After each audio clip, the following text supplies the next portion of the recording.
Yes, yes, people. We are back live. We are back live on the Sarcasm City TV YouTube for another edition of the Manchester United Manchester City podcast, where we discuss all things in regards to both Manchester clubs. Benjamin Cesco, it has been revealed, is the main target for Manchester United. So the hierarchy, or enough of the hierarchy, prefer Benjamin Cesco over Ollie Watkins. So we will be discussing that. And speaking of that deal as well, talks is that Rasmus Højlund could potentially go the other way, or another Manchester United player could go the other way, because there's big money they are asking for him. In regards to Manchester City, they have re-signed James Trafford. He was there once before. So James Trafford, the goalkeeper, has joined Manchester City. And also further reports are saying that Manchester City could be done. So all their business is complete. So no right back, no centre back, nothing like that potentially. But you never know with Manchester City, because you know they splash the cash. But big up to everyone that's locked in. Big up everyone supporting, whether you're watching this live right now or watching this back after the live.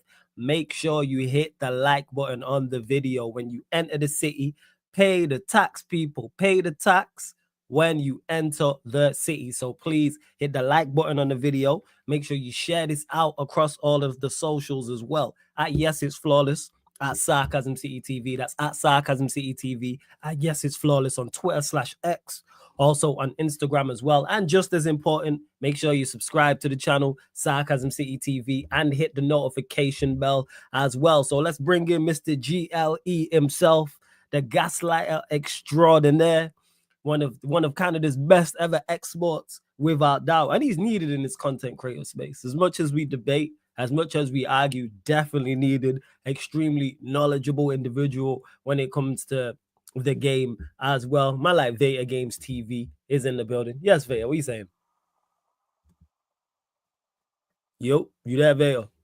Yeah, you know what it is. You know what it is. People, Flawless told you. The name, I'm working on a brand. The brand's changing. There's going to be a rebrand. Oh, let's go. Like the way my man Flawless just accepted, embraced the Snow Bunny label. Oh yeah, facts. I myself will be in full power. I will maximize, I will execute with my full power this GLE that has been put onto me. Mhm. Let me reintroduce myself. Allow me to reintroduce myself. My name is Veta. You know what it is. Let's go, Flawless. Thanks for having me on the show, man. We got lots to talk about today. we not only will talk, obviously, the men, them, we got to talk about United. We got to talk about City. Yes. But listen, rivals are catching it as well. Rivals are going to be catching it tonight as well. So, yo, bless. Yeah, and man, thanks for rearranging things. Yesterday was a madness. So everything worked out. We're good to go. So glad, man. Family all good and everything. Before we continue, everybody good, yeah? Yeah, everyone's good. Everyone's happy.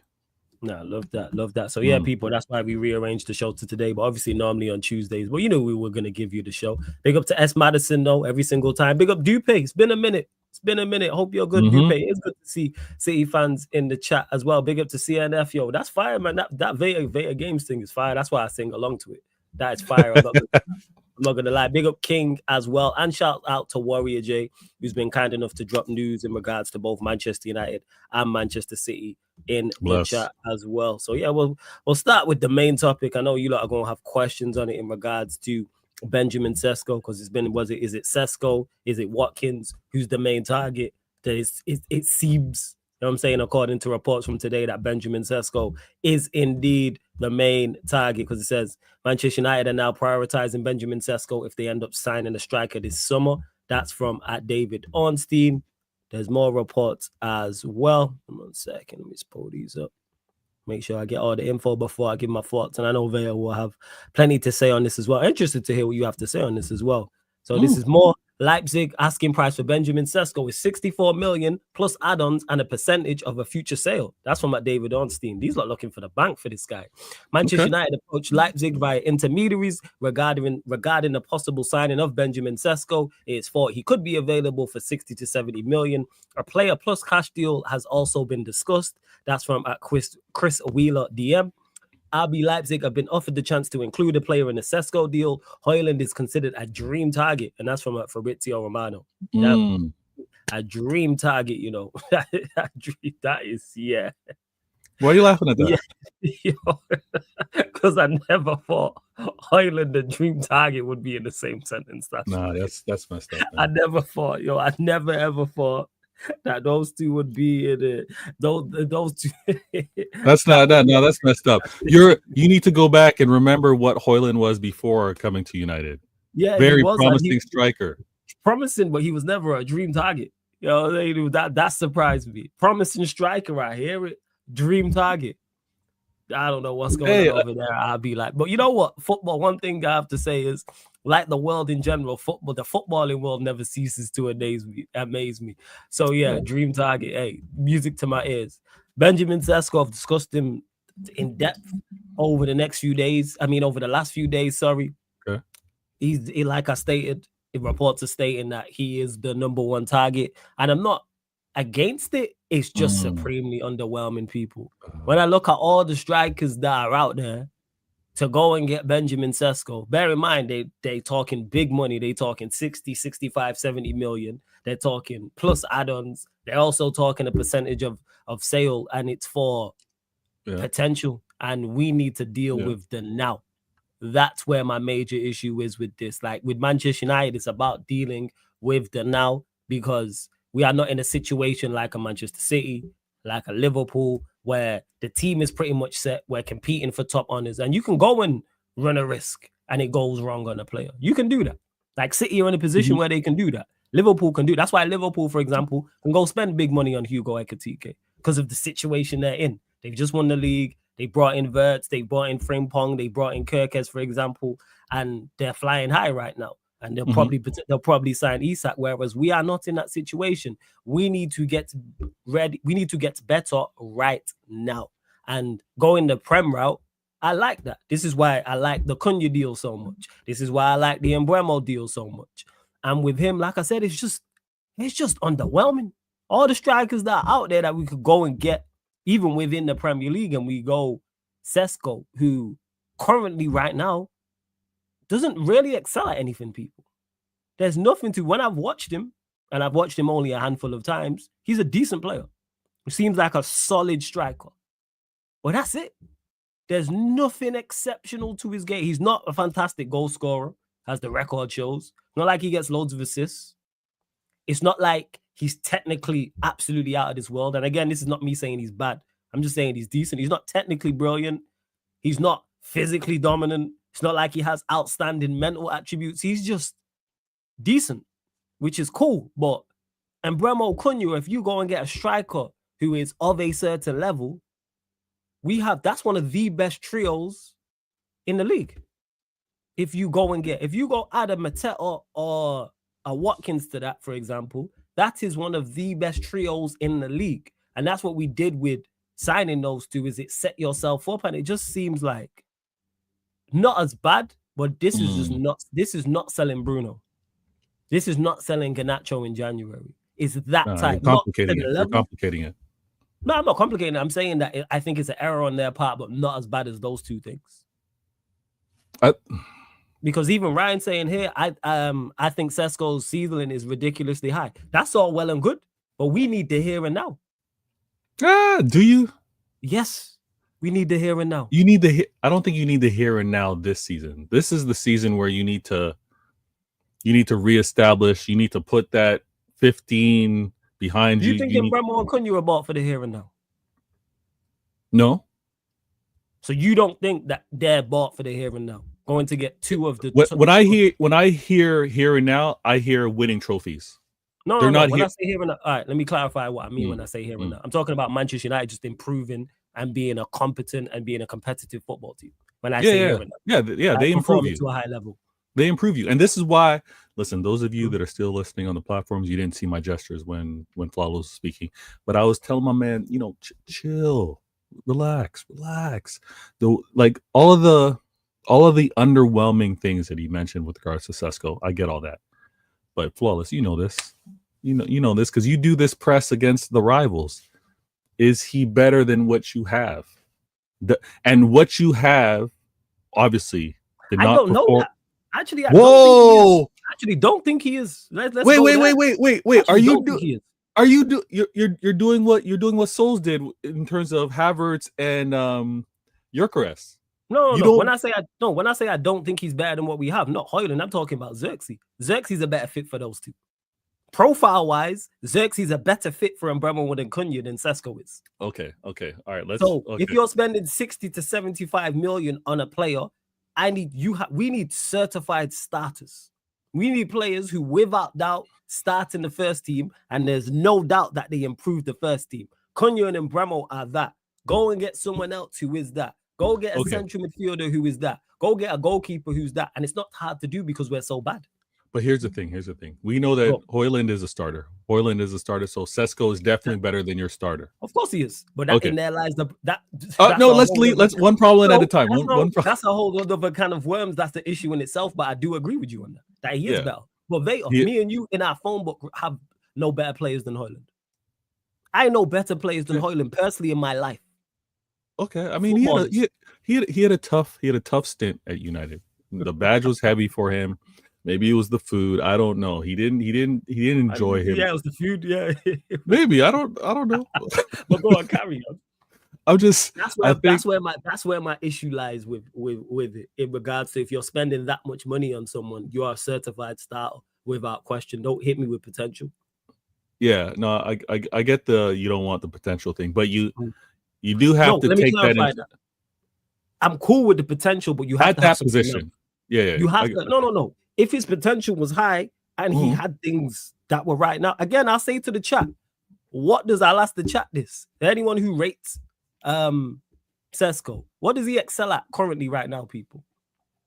As of right now, what attributes does he excel at today, 2025? Don't tell me what he's going to do in 2027 or 2028 or 2029. What does he excel at now?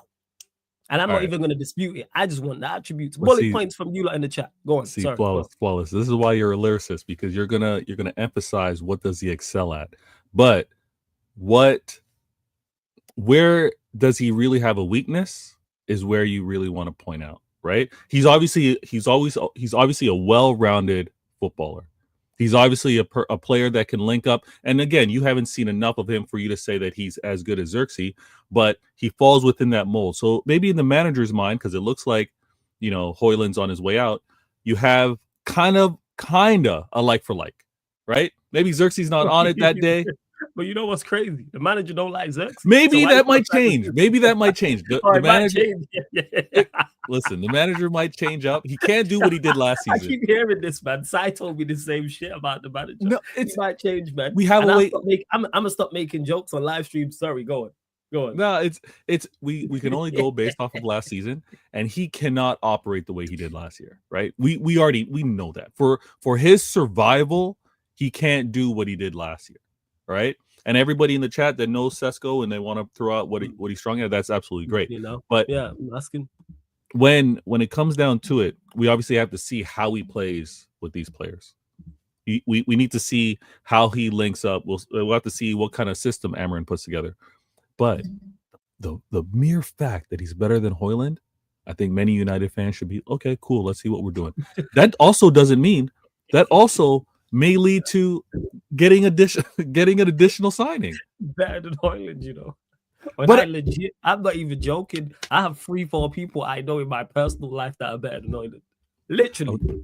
I believe it. Man who are better, so that's not the bar whatsoever. But go on, I understand your overall point. Cesco has insane pace and power, crazy ball striking ability, good aerial ability, a wide variety of finishing. So he's a good finisher, pace and power, because that's crazy ball strike. So he's a good finisher, pace and power. All right, cool, Ryan. All right.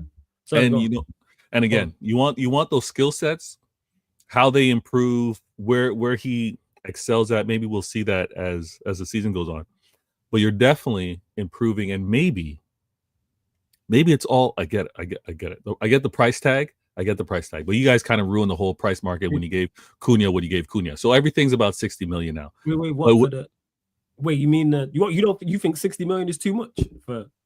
No, I think that's in this market now. That's calm. Oh, see, because you said we ruined it. Sorry, go on. No, I'm just saying because I think for that price tag, you want a player that's going to hit the ground running. You don't want potential. You want to know exactly what they are. And look, his finishing needs to improve for sure, but he's got a variety of finishing, unlike Gyökeres, who only scores 1v1s versus penalties. So if he's got a variety of finishing, that means, but he's not a good finisher then. And I know. No, don't do that. Because he's got a variety doesn't mean what? What are you doing here? No, because I'm talking about right. Because again, this is why I ask questions. Because you see these live streams that we do. You can go back and check things. So man said he's a good finisher, but now his finishing needs to improve. But he's got a variety of finishes. You know how I know he's not a great finisher? His numbers tell me that. That's how I know. His numbers tell me that. How poor are his numbers? They're not poor. They're just again decent. He got 13 last season in the Bundesliga. Put it this way, Marmoush left. You lot bought Marmoush in January, and Marmoush outscored him. Yeah, but Marmoush is different. He is, but I'm just saying he had a whole 6 months ahead to play, but that's all different. Go on, carry on. I mean, Marmoush is also an older player as well, though. He's more developed, in as I would point out. I think the underwhelming can chill. The underwhelming with regards to Cesco can chill. And I think, again, maybe it's not you, Flawless, but maybe it's the United ego, is that the higher rated ones have kind of all found a home. You know what I mean? Well, they haven't, no, because I'm not asking for the highest rated. Are Watkins or Mateta the best strikers available in the market? No. Yeah, but nothing says you can't add one of those in addition to Cesco. If we do that, cool. But why would you make the second choice your main target? The second. Sometimes what deal you're able to make happen, you get done first. Reports are saying Watkins cheaper. Yeah, but it might not be easier to do. It might not be easier to do the Watkins one, right? Because version rate's pretty good. Cam, if you rate him, don't bring him. Cam, whoa. Yo, that if Cam and Ryan fired. If Cam and Ryan rate him, don't bring him in. That's crazy. When I say underwhelming in regards, do you think? Don't allow that, guys. Don't allow that. Get him in the chat. No, this my can't get me. What was I gonna say? I forgot what I was even gonna say. Do you think he's a better striker than either of the two I've mentioned? Sesko, or is he better than Watkins and Mateta right now? Mateta, no. Okay. You think he's better than Watkins?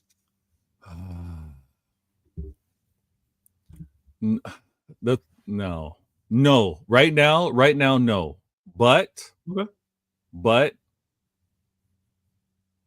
the little that I've seen, and obviously the ratings that are being given in the chat, I think it's worth it. I think it's worth it because Watkins. Yeah, I'm hearing that it's a cheaper deal. Hey, Cam, yesterday on Twitter, who was speaking about it? It was someone put it in my chat. It was Romano. It was either Romano, Ornstein, and Ben Jacobs. Warrior J, if you're in the chat, let me know. That was the reports. You're on you missed that one, Cam. But I guarantee, Cam, if you would have seen something about Garnacho going for 45, you would have seen that. It's amazing what people see and don't see. Sorry. Oh my god. Nah, because he sent me a tweet about it.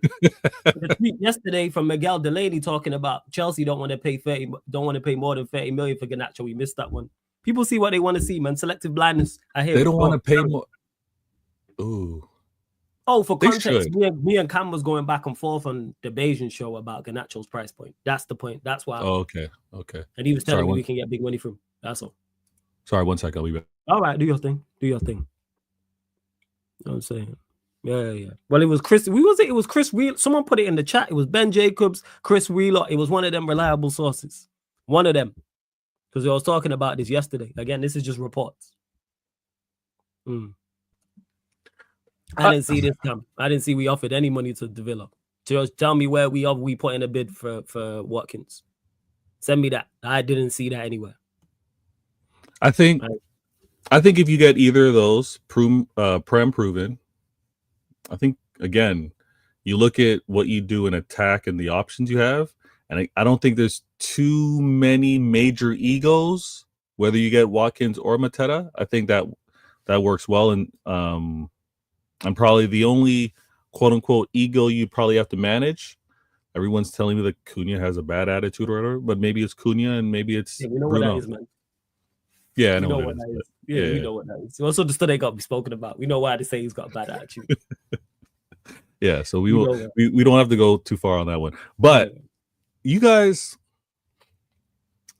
are moving. I know the outgoings aren't what you want. That's still a conversation. Oh, why did you not send me that, Cam? Why did you not send me that one? Why you ain't send me that tweet? Joke, man. There. Let's see how it all goes. But if you said 50, you would have sent it me, wouldn't you? Sorry, go on. You know what's crazy though? Go on. Garnacho going to Chelsea. Let's be real, Flawless. If Garnacho goes to Chelsea and cooks, you're gonna look a little silly in terms of like how you've spoken about the player. That don't change what he did here. No, it doesn't. But to say that there's not a player there, Akio is dead. Do you believe he cooks? I think he could cook at Chelsea. Okay, so does he start for Chelsea as currently right now? With all the players he has, does he start for Chelsea? As currently, no. But hear me out. Okay. If he were to get an opportunity, right? Because he's got a Neto, Gittins, Javi Simmons. Yeah, but again, that rotation of players we'll have to see. But I think for them to go out and get him, they're getting him for a reason. Even if it's just to play him to raise his value, whatever. Yeah, it's what depth, man. And flip. Yeah, but when was it Ten Hag who would sub him on late or like when he was around? You saw his impact. Like pace is deadly in the Prem, right? And I know he's not clinical enough. I know some of his decision making. The same way you look at many wingers, you want to crash it on Doku all the time. But if a manager can get again that type of attack and get him to calm himself down, Maresca surrounding him with Cole Palmer, who's going to get the ball to him, I think it could work. And if it does work, and he gets a dozen goals the entire season, I think you gotta moonwalk a little bit. You gotta be like, you know what? There was a player there. He just wasn't right for United. Okay, the moonwalk. If we're backing it, do you believe he cooks at Chelsea? No, you don't. A dozen goals? I think you get it. I think he goals like that. We got hindsight's a beautiful thing. You're in agreement with me right now that he doesn't cook at Chelsea. But okay. Right, but it's not because he's not a player. It's not because there's not a player there. He's going into an environment that has so many options. I don't know if he breaks through. He's a squad player. What winger at Chelsea is he? Okay, what winger at Chelsea is he better than? What wide player do they have that he is better than right now? I love dispelling these myths. Don't worry, we got time. It's not so much a matter of him being better. No, it is a matter of that. Who is he better at? Who is he better than at Chelsea? What wingers is he better than? It's a simple question. Yeah, but if he's brought on their best winger, you'd say he's their best winger. But me and you both know who he's better than that. Yeah, but again, if he's going over there as a squad player, right? Why is he going over there as a squad player? Well, because they do have a wealth of talent at wings. No. But if he was a talented player, he wouldn't be going over there as a squad player. What do you mean? If he was a supremely talented player, he's not going over there as a squad player. Sterling went over there. No, as a squad player, he was a starter. Look at the money they put him on. But look at what happened to him. Yeah, so Sterling ended up falling off. We know that. But back to my question, because we're moving off it. What winger is he better than currently right now if he goes over there? I don't think he's better than any player that they currently have. Okay, so he's their worst winger. Got it. But he's gonna go there and cook. Go ahead. But he could go there. I'm saying if he goes there, let's take the cook away because the cook's triggering. Let's say he goes there and he shows to be better than what he was as a United player. That's not tough. What's Bell? What is Bell? He contributes a dozen goals in the Prem. He got 6 for us. Yeah, doubles that. Oh, if he gets 12, you're talking about. Yeah. Yeah, what if he does that? If he gets 12 goals. Good one, man. You ain't even starting over there, man.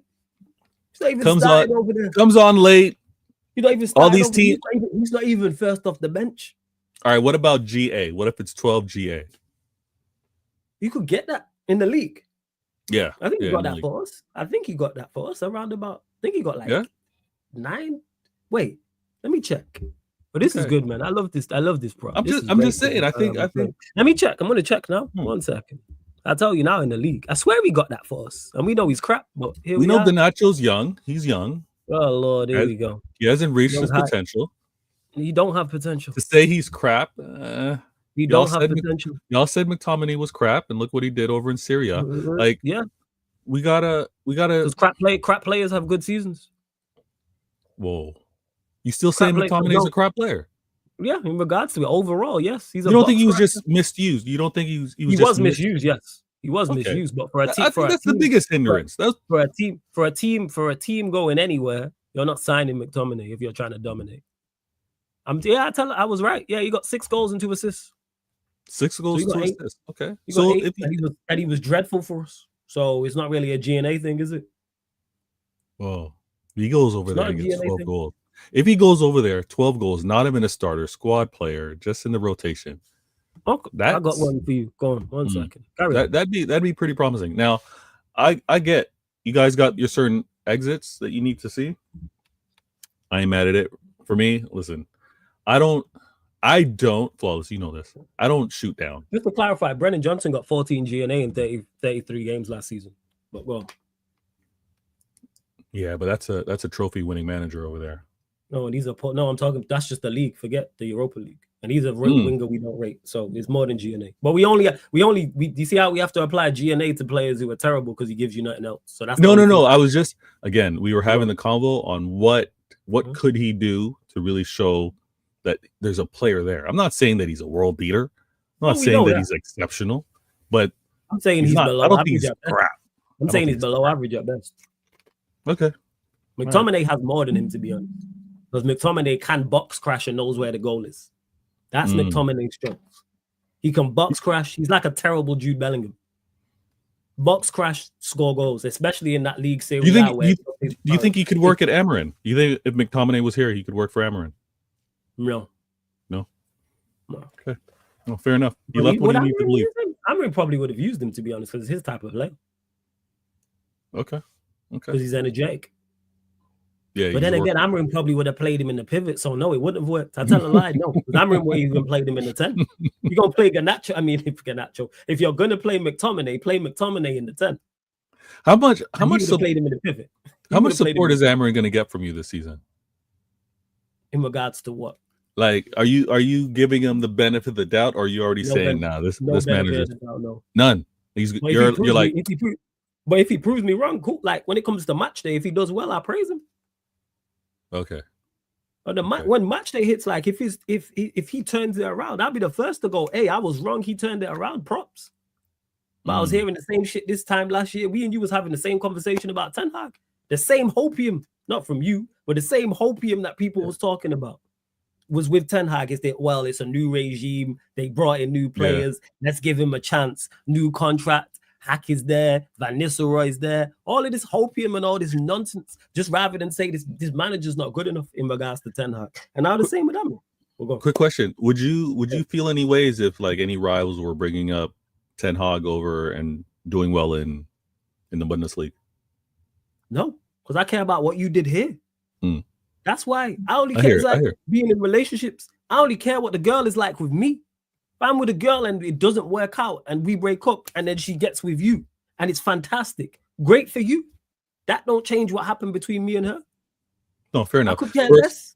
That's a terrible analogy though, because if she was once yours, me and you are bros, we would never do that. But I'm just pointing that out as an example. Yeah, obviously me and you never do that. But I'm just pointing that out as an example, not you, somebody else. Yeah. If I'm with a girl and we break up and she goes up, gets married, has kids there. Fantastic and in love and whatever the case may be. Fantastic for her, great for him. Don't change it. Well, do you wish you kept her? No, it didn't work with me. I am a Manchester United FC fan. So I what? care about what you do here. Don't care what you do elsewhere. So what more do you need over at Manchester United right now? From Are you still focused on the exits, or are you looking for incoming players? both? All right. Because that's both 100%. So right now it's calm. Everything's calm over at United, right? Is that fair to say? Things are pretty calm. Calm in what sense? Like the transfer window's progressed well enough. The rumor to who you're linked to. No, it's not. No, the transfer window hasn't progressed well enough. We've done solid business. y'all are greedy. Yeah, solid should be calm. What do you mean? No, solid coming off the back. Solid off your worst ever Premier League, off your worst ever season, and the first under your ownership is not enough. If we had won the league or was flying and had a solid window, I'd hear it. We're supposed to be improving. You promised me best in class. No, best in class, but you not promised me that immediately. That being on the world, it's immediately. We play season by season. There's no rest. Can't stop in the game. All right. What we doing now? So is Onana still a United keeper? Yes. What's the rumor with him? These idiots want to keep him. That's what the reports are saying. Because we can't get any man. And yes, to Cam, I got your message as well. So there's conflicting reports surrounding Watkins, but that we tried to get Emi Martinez, couldn't get him, and then Donnarumma. Was that real?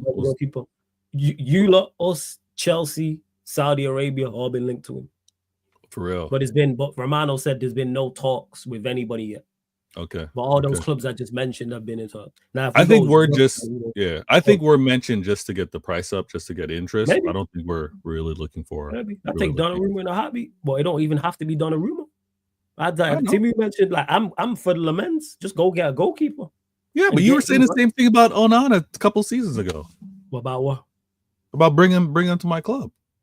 I didn't know a lot about him. I was like, all right, cool. We needed a goalkeeper, so they went and got him. I hear it. So I can't really comment. I weren't strong, go get him, because I don't watch Serie A on the regular. People are saying, he's a good goalkeeper. He's done well at Inter Milan. Cool. Go get him. It didn't work out. Yeah. So that's what it is. And the same way I'll be like that. It's rare you go from good goalkeeper to good goalkeeper. That's true. Normally there is a few duds in the middle. We've had that. We didn't go from Schmeichel to Van der Sar. Whole heap of goalkeepers in between those two. Yeah. And then we didn't go from the Van der Sar to De Gea. Whole heap of goalkeepers in between. That's fine. Same with managers. We didn't go from Sir Matt Busby to Sir Alex Ferguson. Yeah. Whole heap of managers in between, and anyone who's successful as well. So I'm all for it. People can say, you can't keep selling, sacking managers and selling players and buying. Yes, you can. It's been happening since the beginning of football in time. No one stands still. Pep, as great as you lot are in regards to not every player you've signed has worked out. You lot have moved on players. Yeah, people act like Claudio Bravo wasn't a thing. Well, we needed that transition from Joe Hart to Bravo to Ederson, but that's my point. It wasn't clean. If Bravo was in charge, if we had signed a Bravo, we wouldn't have got rid of him when you lot did.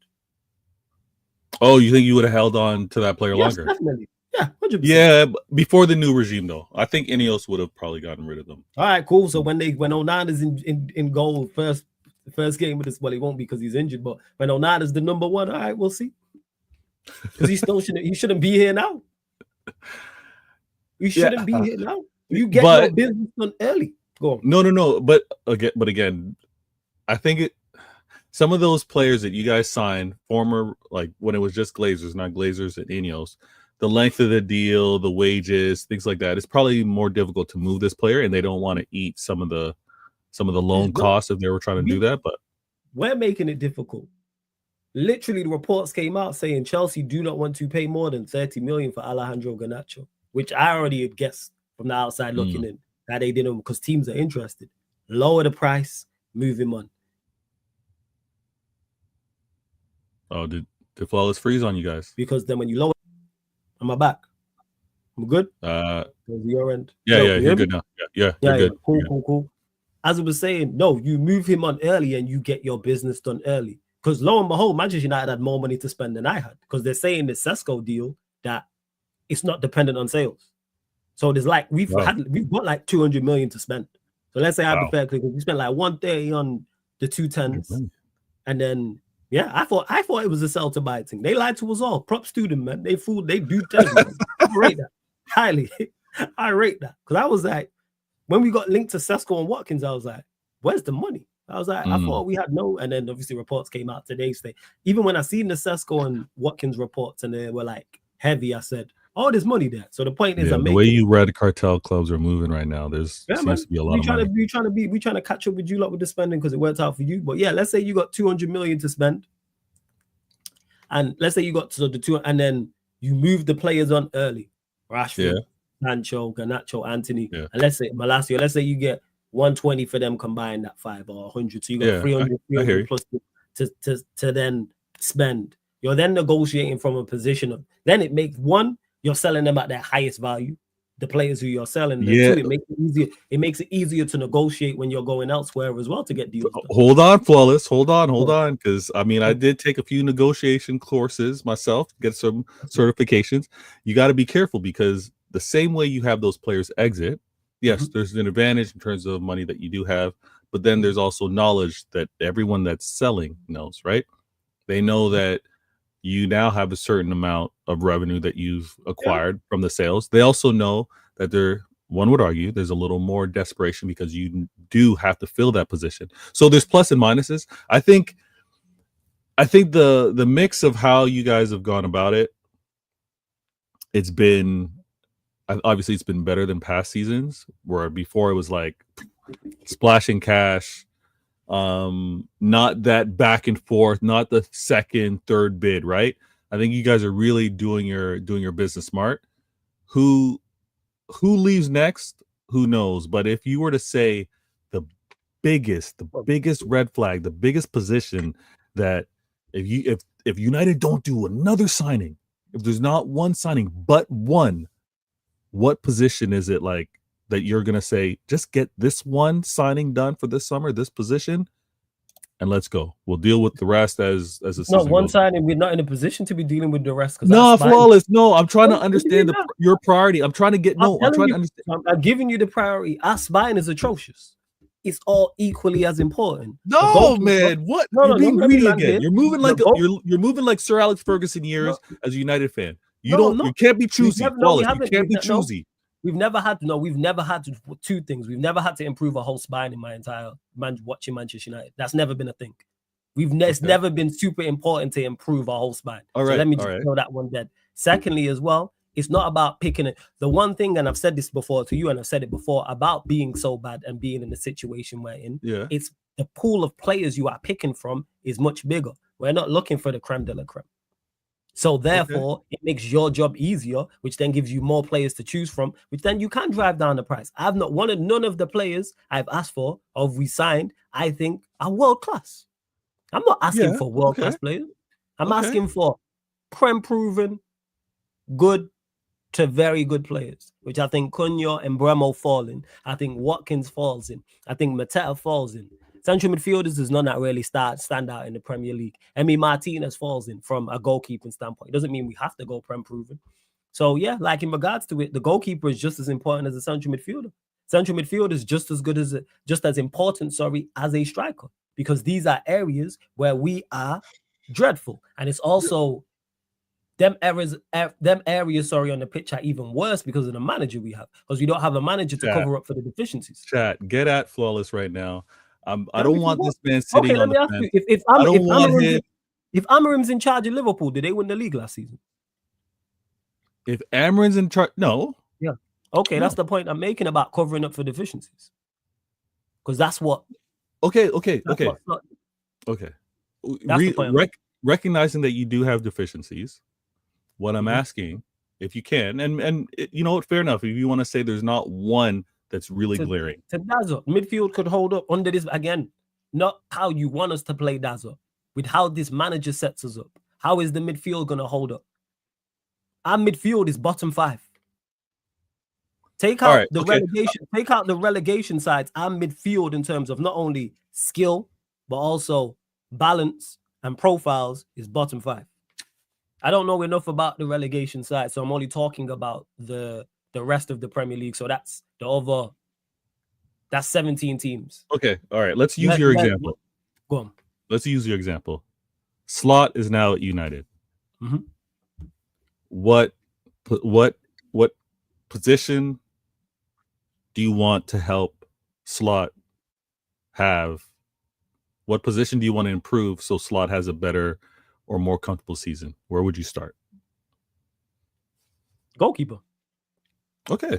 If it was a competent manager, goalkeeper, because it's hard to cover up for the deficiencies of a goalkeeper. Midfield, you can use defense because you got defenders next to you. You got midfielders two next to you. You got attack. Like Liverpool's attack from last season, as bad as our attack is, outside of Salah, I'm not knocking down Liverpool's door to sign any of them attackers. But you got it to work. Nobody thought Gravenberch and McAllister were the level they were at, but he got it to work. And Tafari says midfield can function better with a better manager, though. Yes, with a better, I agree, Fa. But I deal with Manchester United as we are and not what I want us to be. You've hit the nail on the head here, Fa. With a better manager, we don't have one. So therefore, the midfield deficiencies are going to be even more. If we had a better manager, would it be? I'd still be talking about improving it, but it would be lost. It would be much less critical to me because we are relying on individual brilliance people to take us anywhere this season. I don't think people realize this until first game of the season. It's like, right, United are kind of bad, you know. We do the same song and dance every single year. We did it with Ten Hag, did it with Oli. List goes on, but people never learn. But go on, Gary. But okay, so we got there in the end. Keeper need a change up. Now,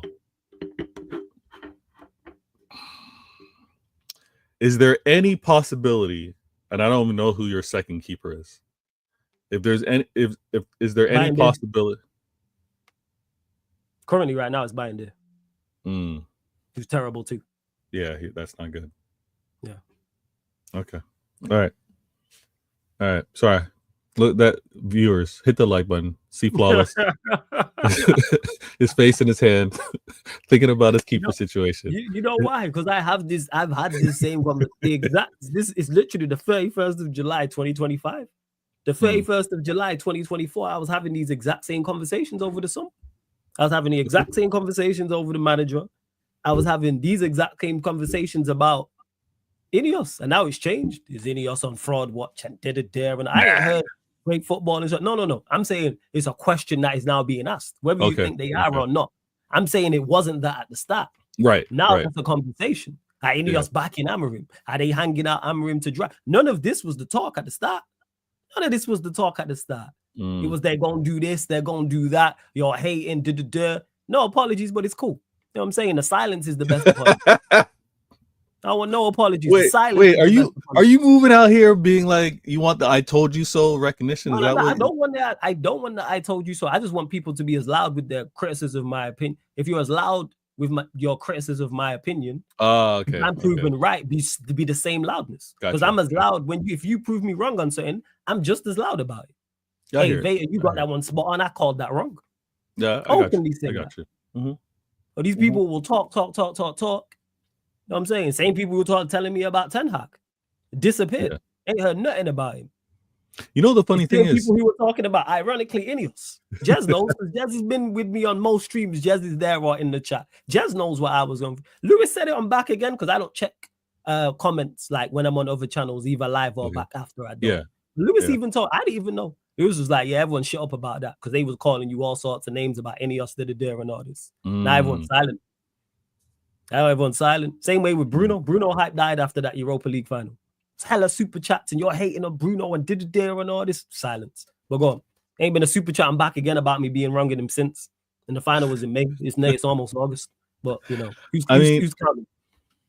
The reason why this show is so great is what's happening in Manchester. You mean like you're looking for a new keeper.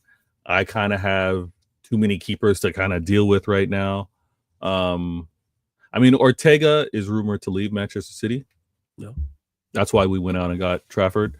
And I'm happy. Like, you know, I'll get into why I'm happy with regards to Trafford. But the Ortega news it's part of football, right? He's good enough to be a starter. Obviously, he bet on himself to come to City and see whether he could outplay Ederson. And I'm grateful for what he's done, because the season that he joined us was the same season as Holland and Julian Alvarez, as well as Akanji, and we went out and did a madness, and we were able to do that madness because we had a very good backup keeper. The seasons prior to that, we had Stefan that was messing things up, and you need a good backup that's going to be playing in some of these cup runs. And we saw what Ortega did in our four-peat, something never done before. But we saw what he did in the Spurs game, and he came up clutch. Ederson got injured, couldn't play that game, and he closed it out. But he believes he's a starter. He believes he's a number one, and I don't hate him for it. There's no anger there. We get it. It just doesn't work. He's got to move on. Trafford, academy player. Yeah. Academy player that, yeah, go ahead. Let me just get to it. I get to it. So this is Trafford on it. Rejoining Manchester City is such a special and proud moment for me and my family. I always dreamed that one day I'd be able to come back to Manchester City. This is the place I call home, and a truly special club with fantastic people who make it such a unique place to work and play. I'm so very excited and honored to have been given the opportunity to work under Pep Guardiola and with such a world-class group. I'm still very very young and hungry to keep learning and improving. And I know there's no better environment than Manchester City to help me become the best goalkeeper I can be. I also can't wait to play in the front of the amazing Manchester City fans for the first time. And we'll do everything I can help this great club to achieve even more success. It was one of my goals since I joined at 12 to play for Manchester City. I knew my journey would look different. Throughout, I always believed I'd be coming back. And when I left on loan when I was 18, or when I left for Burnley when I was 20, I always believed one day I'd be back and I'd work hard to achieve this moment. I always believed I'd play for City, and I knew the only person that could do that is me. Now I've got this moment. I've got to keep going. Woo! Woo! Yeah, listen. That's straight out of Vader school, that. Jesus. Yo, Christ. Listen, Trafford on the is speaking, but he's speaking to obviously those that have supported him, but he's also speaking to those that are looking for their chance. He's speaking to future academy players. Like he is putting it out there for future City academy players to be like, listen, he obviously came to the club, had the dream to want to play first team for us. It didn't quite, like, not everyone gets that shot, right? Especially, listen, perfect. It was beautiful language. He did say he did talk on the heartstrings. He did. And he spoke about the journey, and the journey isn't the same for everyone. Did you write that for him? Nah, I don't do sounds PR. Like you sounds like something you would write. Sorry, go on. I don't do PR, but the sentiment I'm fully with, because when you're an aspiring athlete and you want to be a professional someday, not everyone gets that is the best. We want to say best in class, or that's the best in his age group. We already see the pipeline. We see where he's going. Sometimes it's like, you take a few knots, you're not quite the best, but the man believed in himself. As a young player, he believed in himself, and despite not making the first team, accepted going out on loan. And not only that, he would have worked with his agent to make sure that there was an opportunity to come back, right? To say that within a loan stint, he still had a chance to come back. Some players and their agents take that out. They want to negotiate more money, less money, and they want to take those out of the contracts. He always wanted to come back to City. And why I said he was speaking to future City academy players is because you have the likes, and this is not a shot, but you have the likes of some players that, if I'm not making first team, I want to get as much money as I can right now. If I'm not making first team, I don't want to be the player that has left and come back. Some have that, believe there's a stigma to it. There was no ego for him, and I love that, because if and no disrespect to the United fans right now, but if you guys. No, it's not going to be disrespect. But you could see how it was difficult for academy players to break through when you guys had your squad, right? When you had your class of 92, when you had players that were just locked in, they ain't going nowhere. Breaking through was not going to happen. You had to leave the club. You have to go on loan or just have a different career somewhere else. But when it's not as clean, when everybody doesn't quite have their spots, maybe breaking through as an academy player is easier. We had a stint when we went on this madness, when we did this, Pep did a 6 and 7. He did this 4-peat. Breaking through, it's not gonna. Breaking through is not going to happen for many players. Maybe one, maybe two. You know what I mean? Depending on the position. So especially from a keeper standpoint, you don't really take risks. You don't really take risks like that with regards to keepers, or someone that's not going to get the development to just sit on the bench. So I'm extremely happy. I'm going to make sure. Listen, Warrior J, good looking out with those. I got to make sure I bookmark those because I'm going to remind when everyone talks about, oh, why would players want to go to the City Academy? It's because of that.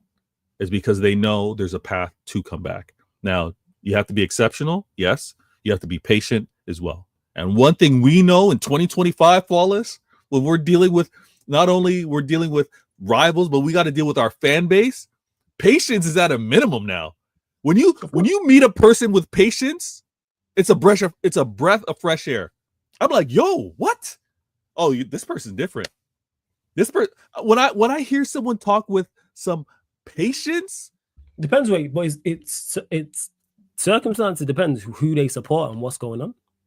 No, I mean in general. I mean, yeah, obviously we can talk football. Oh, you're talking about outside of football. But I was talking overall. When you come across someone with patience, right? When you come across, it's different. I think it's kind of like the era that we're in right now. But when someone actually says something, or you see a perspective, and they kind of show like, yeah, it's not the end of the world. There's kind of like, I'm willing to take my time. Oh, I hear you with that one. Yeah. Outside, you know what I mean? I'm like, yeah. Outside of. Yeah. So that's really refreshing. Now, from a football standpoint, I get it. Even from a fan base, you know what I mean? Obviously, you hate seeing your club struggle. You hate seeing, poor moments or not winning trophies, things like that. So the urgency, I get all that. But when we strictly just talk about a player and their career, what he said, man, there's a reason why City have the academy that they have. So yeah, man, I'm wishing him all the best. We'll see how much he plays. I think he's going to get the League Cup. I think he's going to get League Cup runs, especially if Ortega leaves. And you know what? Even if Ortega doesn't leave, I think we might split that up. I think we might give the League Cup to Trafford. I think we might give FA, and maybe some early games, like the league games in the Champions League. I think that might be Ortega if he's not leaving the season. If he's leaving, I don't think we're giving him any games. I think it's going to be Trafford, and I think it's going to be Ederson, and that's what we run through for the remainder of the season. First, I hear that. And before we continue, people, run up the likes. We're at 54. Let's get up to 70 people. Just under 90 of you lot in here. Let's get up to 70 likes, people. Hit that like button. Subscribe to Veta Games TV. The link's in the title. Subscribe to Veta's channel. Click the link right now in the title. Opens up a new tab, and you can subscribe to Veta's channel as well. And to those that are asking before we go back to Manchester City, no, I didn't even know Manchester United were playing tonight until you lot told me. No, there won't be a watch. What? What do you mean? What? I don't do preseason games. I've never done preseason games. I got no interest. I know you got no interest of watching them, but to not know that they had a preseason game. I know when the Premier League starts. Wow. Well, we got over matters. That's what you got. You do have a big game for the first game of the season. Oh yeah, Arsenal at home, 100%. Woo. That's the one. So make sure you actually address the areas that need to be addressed. Go and sign what you need to sign. Go get a striker of quality. Go get a central midfielder and go get a goalkeeper and move and then keep it stepping. Yeah. Reverse order. Whatever. It's all needed. Yeah, I hear it. That's gonna be fire. Charge up. Listen, everybody, charge up your phone, or maybe keep your phone plugged in that day. All right. Social media it's gonna be great. Yeah, of course you lot watch along for that here on the YouTube and on the playback. Don't worry about that. United, I cover all United games. People I do watch alongs for during the season. All United games I do watch along, and of course I do other Premier League games as well. And we'll probably do even more than we did last year because we were doing the early kick, the 3 p.m. and the late kick. And sometimes La Liga. Put in that work. Every Saturday. Sunday's the same, early kick and then the late kick. And obviously that normally would include United, and then we just pick out the best games from the rest. So yeah, your City games will get done, Chelsea, Liverpool, Arsenal, etc. You gotta watch the ups too.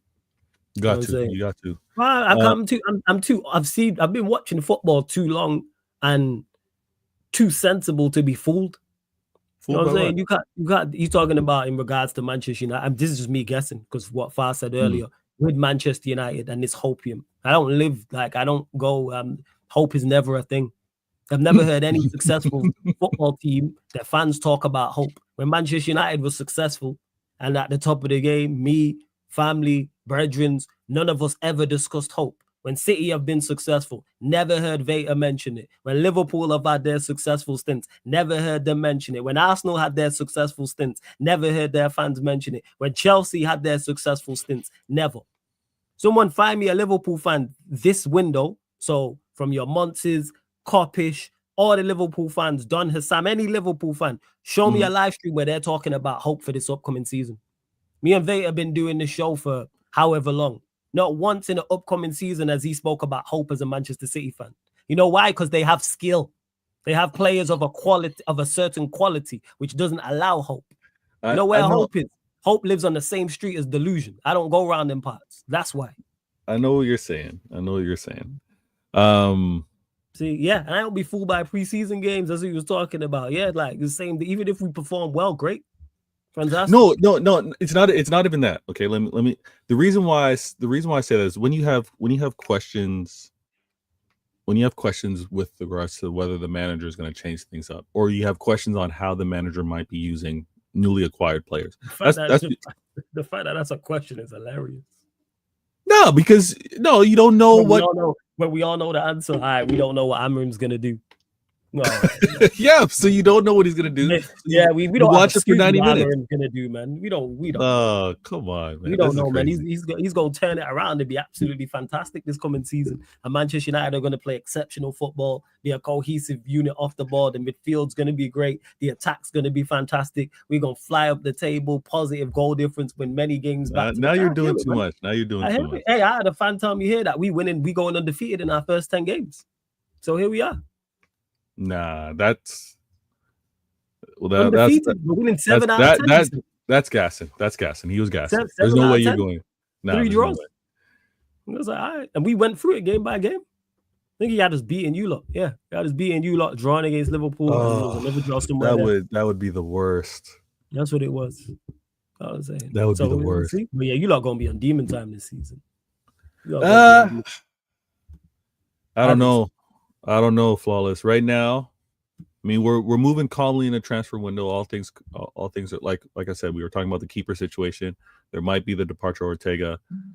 You know what? I'm calm with Trafford as second keeper. If that happens to be the case, Ederson needs to be healthy. Not a hope thing, but Ederson. You know what I think of Ederson. He's a game changer. He's different. Yeah. You're a big fan. He's different. So I want him playing as much as possible, and it's good to see that he's going to remain here at least for one season. And again, I think get the proper farewell. Players that have been here from Pep's early days to turn this all around. Ederson's one of them. You brought up Bravo, like, yeah, we had that stint.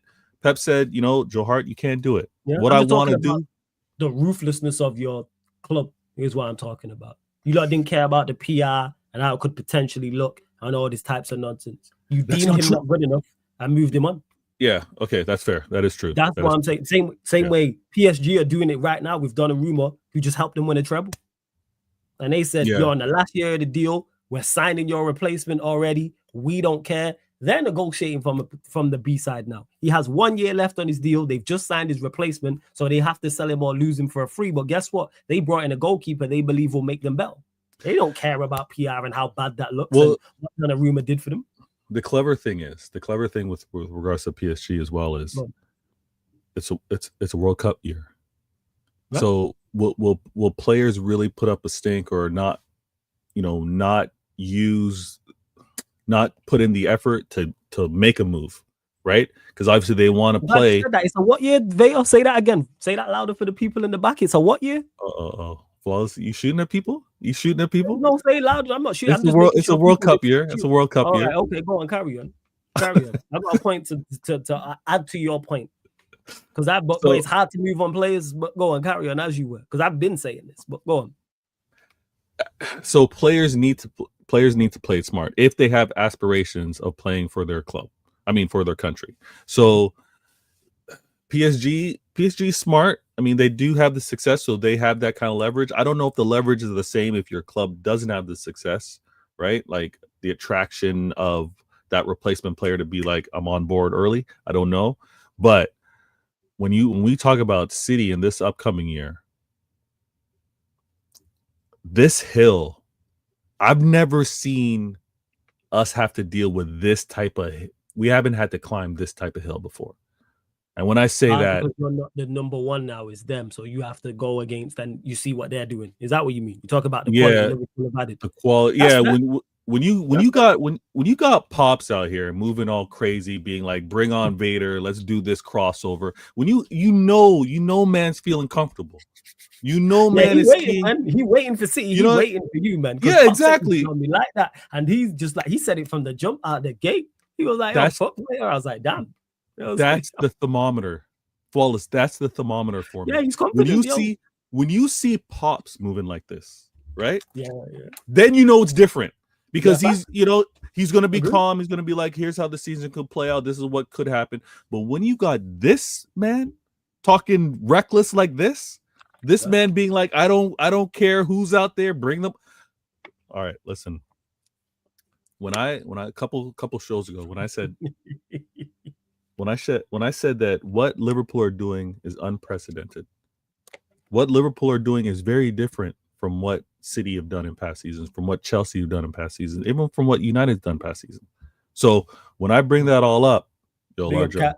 And big up Eddie as well, man. So shout out to El Jefe and the Cone Prophet, my guy.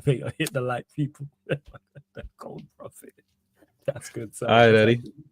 All right, we'll meet up soon. That's a crossover we need to do as well, actually. We need to do that. Yeah, just get your sleep, Eddie. That's all I'm gonna say. Get your sleep. The thing that's gonna be wild with regards to this upcoming season is the rebranding that's happening over at Liverpool, right? The remixing that they're all doing, it's crazy. But I'm gonna continue to say this. I like to sit back and chill. I like to put my feet up and see. Let me observe. Let me see what's happening out here in the neighborhood, sitting on my porch. Let me see what's happening over here. Liverpool, for years, their manager for years said that they can't move like this. Said that there's only a few clubs that could do this. For years, they said that this type of investment to try and win football isn't the right way, right? For years, they've done all this.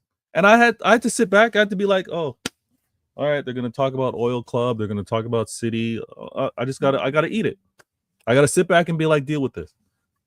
But now, fast forward, them doing this, oh, it's different now. So I'm going to just take the same notes. I do agree with you about them, City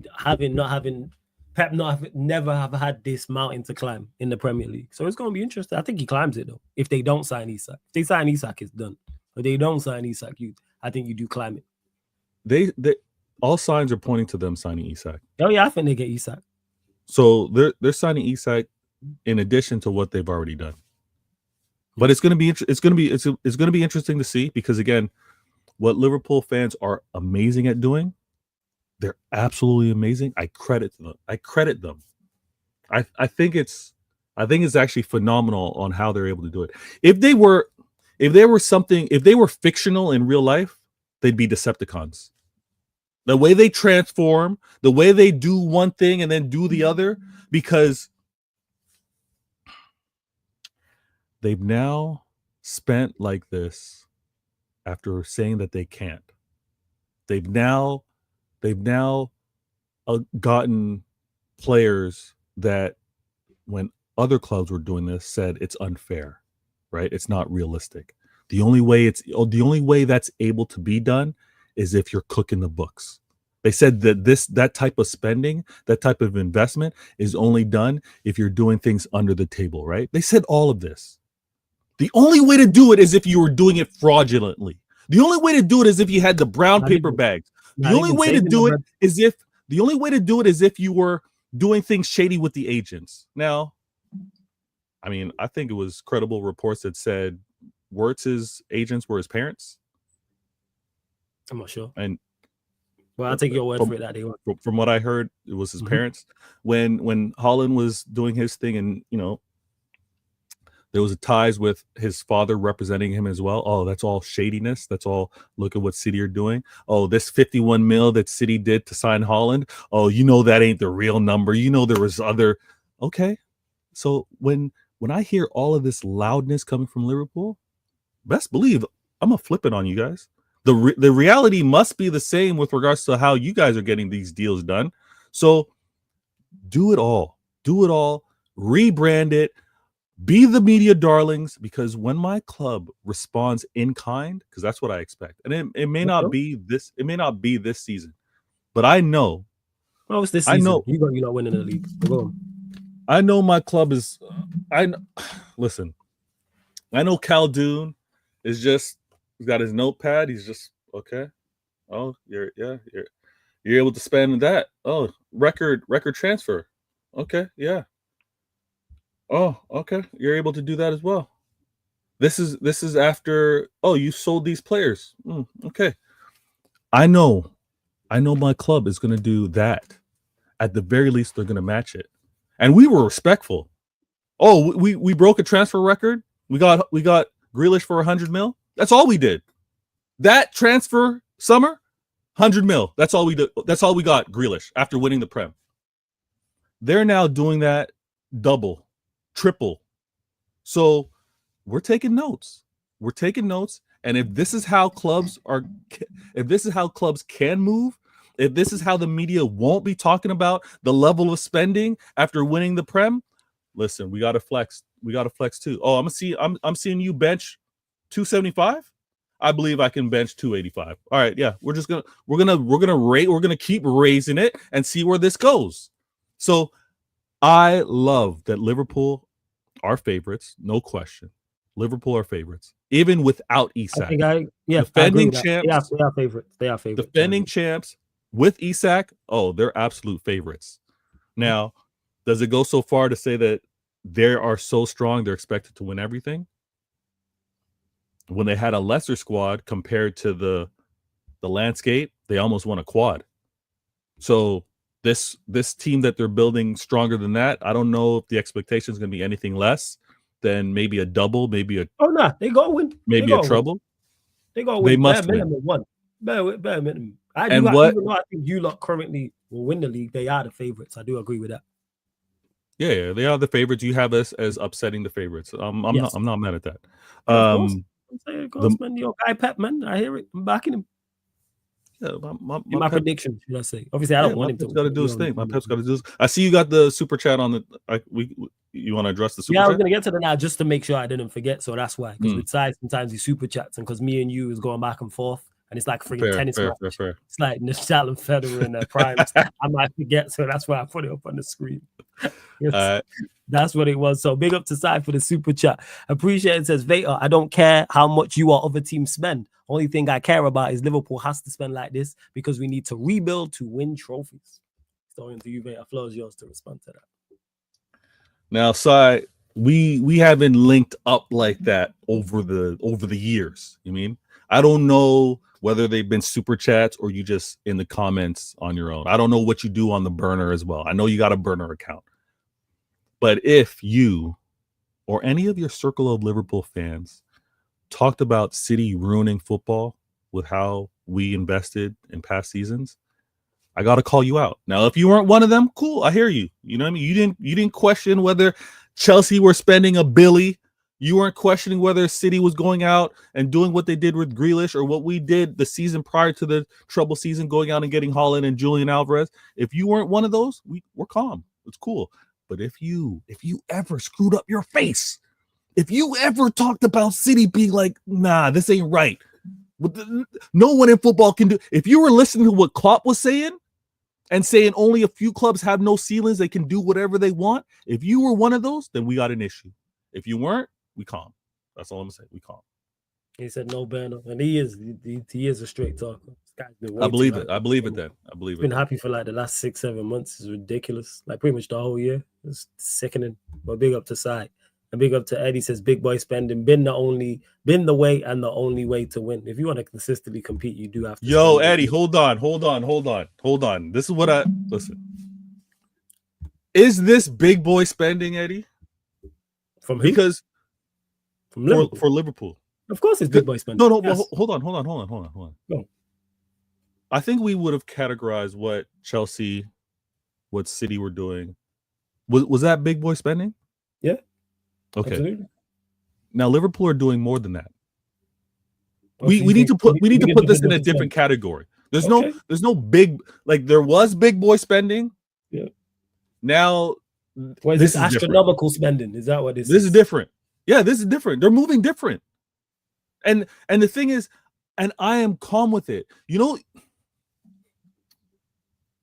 I'm trying to find the right analogy, but no one can decide on how much is too much, right? But I just remember that when City were doing it, it was considered too much. When City were doing it, people consider this from Liverpool too much. People don't like it. Okay. I consider it too much. It's way too freaking much. I'm tired of it. It's bad enough when you lot were doing it. These lot are worse because it's just more of them. I find it interesting, though. I find it interesting that we got so many Liverpool accountants that are kind of doing because we didn't do this in previous seasons and because we won the Prem. And listen, we've been winning the Prem. We've been doing that. And we have an academy, unlike you. Listen, we sell to Chelsea, Chelsea sell to Arsenal. We've got this whole football ecosystem working, right? We develop the academy, Chelsea buy them young, wore them out, sell them to Arsenal used up. We've got this whole football life cycle working. Liverpool, y'all ain't making money like that. Y'all saying, because we did this previous season, because we won the Prem, now we're able to spend.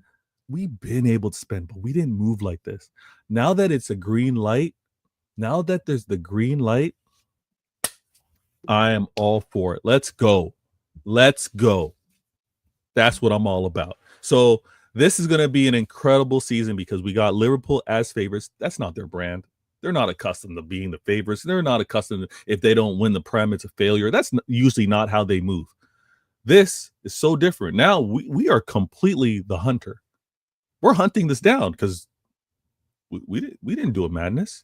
And before I get a Liverpool fan, and I know it's probably not in the chat, I don't have the chat up, but anybody that's watching this back, if I get another Liverpool fan that say we haven't even spent, I'm talking as a Liverpool fan right now, Liverpool fan saying we haven't even spent as much as City have spent since the January transfer window. Listen, guys, that's not the point. Let's be real here, because there's been past seasons where City have won and we weren't saying, we haven't spent as much as United. We haven't spent as much as Chelsea. It is what it is. You don't do that comparisons.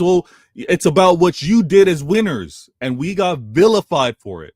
Y'all deserve the same energy, but if you don't get the same energy, we know what the script is all about. We know what the red cartel is all about. We know the media darlings. If it hasn't been clear before, it's got to be clear now. Liverpool, this is what big clubs do, right? Liverpool spending more than we've ever seen a club do after being defending champs. Liverpool, This is what big clubs do. Okay, all right, that's the branding now. This is what big clubs do. Talk about that when Chelsea spend like that. Talk about that. Talk like that when City are spending. This is what big clubs do. Let's go. It's what big clubs do. Nah, and that's when you say Florence, the reason why I ate too much is because they are repeat. No, it's too much because I'm a United fan and I despise Liverpool. So the fact they're spending money to bring in talent is too much. That's when I say it's too much. I don't want to see them building. They're building a great team over there. I don't want Liverpool to have an average team. I don't know how real Flores. I don't know how real this is, but apparently the verbal is Isak's trying to lock something up till 2031. What do you mean? What, a contract till 2030? Yeah. Yeah, he's trying to lock up a contract till 2031. Yeah, like 5 years with an option for a further year. It makes sense. But yeah, fuck Liverpool. I hear it. And yeah, it's band for bands. So that's what I'm saying, Dazzle, when I say it's too much. But Liverpool, when I take my when I take my bias out of it, are doing fantastic work. They're doing what you would want them to do and what you're supposed to if you want to dominate. Put up the money. Same way City have put up the money. Same way Chelsea have put up the money. That is always the intent and the aim. Big up for the second super chat size says Vader. Liverpool need attacking quality, and that's why we're spending. And I can tell you, we will not spend like this in the next 3 years. This team needs quality. Need is a very interesting word. Need is a very interesting word because your manager did what he did with what you have. Now, if he had more, they win more. Okay, all right. I mean, I hear that. I hear that argument often.